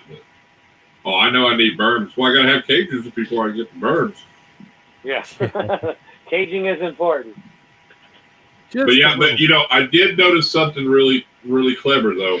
If you go watch Olympus Reptiles, he did that warehouse enclosure. He bought a new enclosure for his boa, and it's from a place called Warehouse Enclosures. The front of their cage, the track and the glass are flipped around, and the center post is on the outside and the glass is on the inside. So if they push on it, you see what I'm saying? They can't push the glass out. It hits the inside of the enclosure instead of the glass being on the outside where they can push. They can't push on it. You gotta push it. It was really pretty cool. That's pretty smart because like Retix, like there's that one guy, I can't remember what his name is. I'm subscribed to his YouTube channel. They don't count, Dylan. He's got Retix that will actually push the glass open so it can get out. Right. So he had to build a shelf to stick in there right where they would do that at, so that way they wouldn't do it anymore. And he's like, it's weird because like one would do it over here, and it was like one on the other side of the room would see the other one do it and figure it out and do it, and then they would teach each other back and forth how to do it. So he had to change his whole rack system because they would pop the glass out. Well, this guy can put just a regular china cabinet lock on there, and they can't move the glass at all because the way he designed that, flipping that whole front piece around. Because now it'll hit the post. You see what I'm saying? This round part hits the post. They can't move it. You can't even move it. You can't even push it. And it's just little things that if you take how everybody does something and do it yourself, it's cool how you can say, hey man, if you took a little this guy's idea with this guy's idea, man, you got a super nice build now. You know what I mean? Yeah. What happened? And he routered every piece. He on the bottom he routers out so you can pop the sides in it. You know, that's good. And then the top does too. So now it's all sealed in there. That's a smart idea. Yeah. See what happens is a lot of people, they take their experiences and just modify what other people have done and improve what they have. Like putting that bar on the outside. Somebody had problems with something, pushed it open. Well, we'll put that bar on the outside. It won't be able to push them open then. And then. Well, and that was just how he was singing because, and he had he said the glass wasn't too bad to take in and out. I mean, of course I get that you do it all the time, but I mean it could be tricky. He said it could be tricky, but hell, it's just if you have that one animal that pushes. It's worth it. Thanks for dropping links tonight, man. Hope all goes well. Yeah, Justin, thanks for being in here, buddy. Yeah, I'm about out of here myself. We've been on for 3 hours. Yeah, I was just thinking the same thing, but that's up to you guys. Whenever you want to call it, we'll call it. Well, it goes by so fast you don't even realize it's been 3 hours. So. Yeah. That's what I was just looking at. I was like, damn, it's already 8. What? No, it's 10, son. Well, yeah, where you're at. Yeah. Yeah. I want to hear 8. Yeah, I mean, we can. I think it's been a good session anyway. Yeah, I was good. Oh yeah, for sure. No, it's been a good time talking. Yeah, you brought in Dylan, man. He don't ever stop in my lives hardly, so that was pretty cool.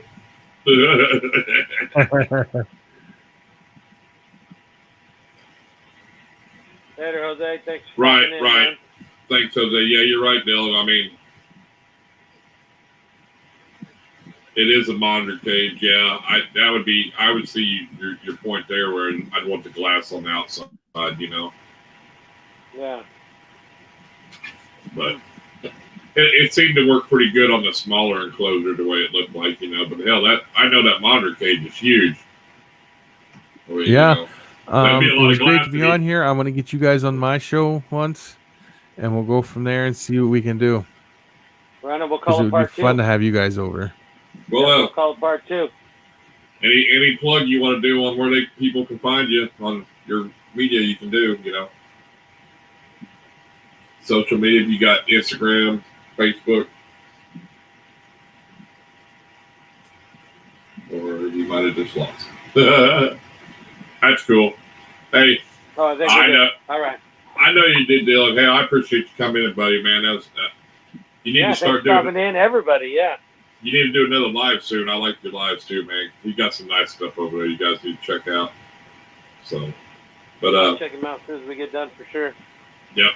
But I think I already subscribed to him. I just got to go watch a video and stuff to make sure it's all legit. there he is. But yeah. If you want to tell everybody where they can find you, Andrew, go ahead. Yeah, DEA Exotics on here. And then I have DEA Exotics on Facebook and DEA Exotics on underscore exotics on Instagram. Cool. So There you go, guys. Got any questions, you can always reach out to him. We'll be doing a part two on his channel. We'll hang out again over there. Yeah. And we'll continue what we're doing. A lot of knowledge he has, so if there's anything you need to know, just leave him a message. He'll get back with you. You know? I'll get back to you. I'll get back to you right away on anything. So, all right, guys. Well, appreciate you coming on, Andrew. Oh yeah, no problem.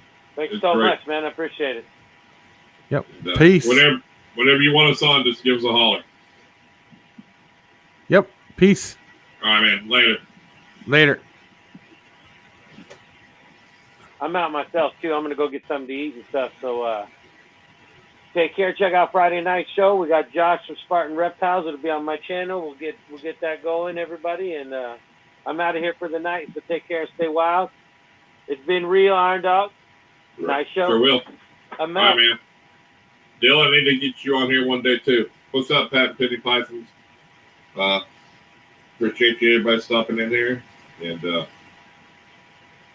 yeah, appreciate the support. Oh shit! Yeah, we got Josh coming on here, and then good night, Donna. And then we got Uper on Monday, so that's back-to-back show right there. Yeah. But yeah, appreciate the support. Y'all have a good evening. Thanks for stopping by, and I do appreciate it.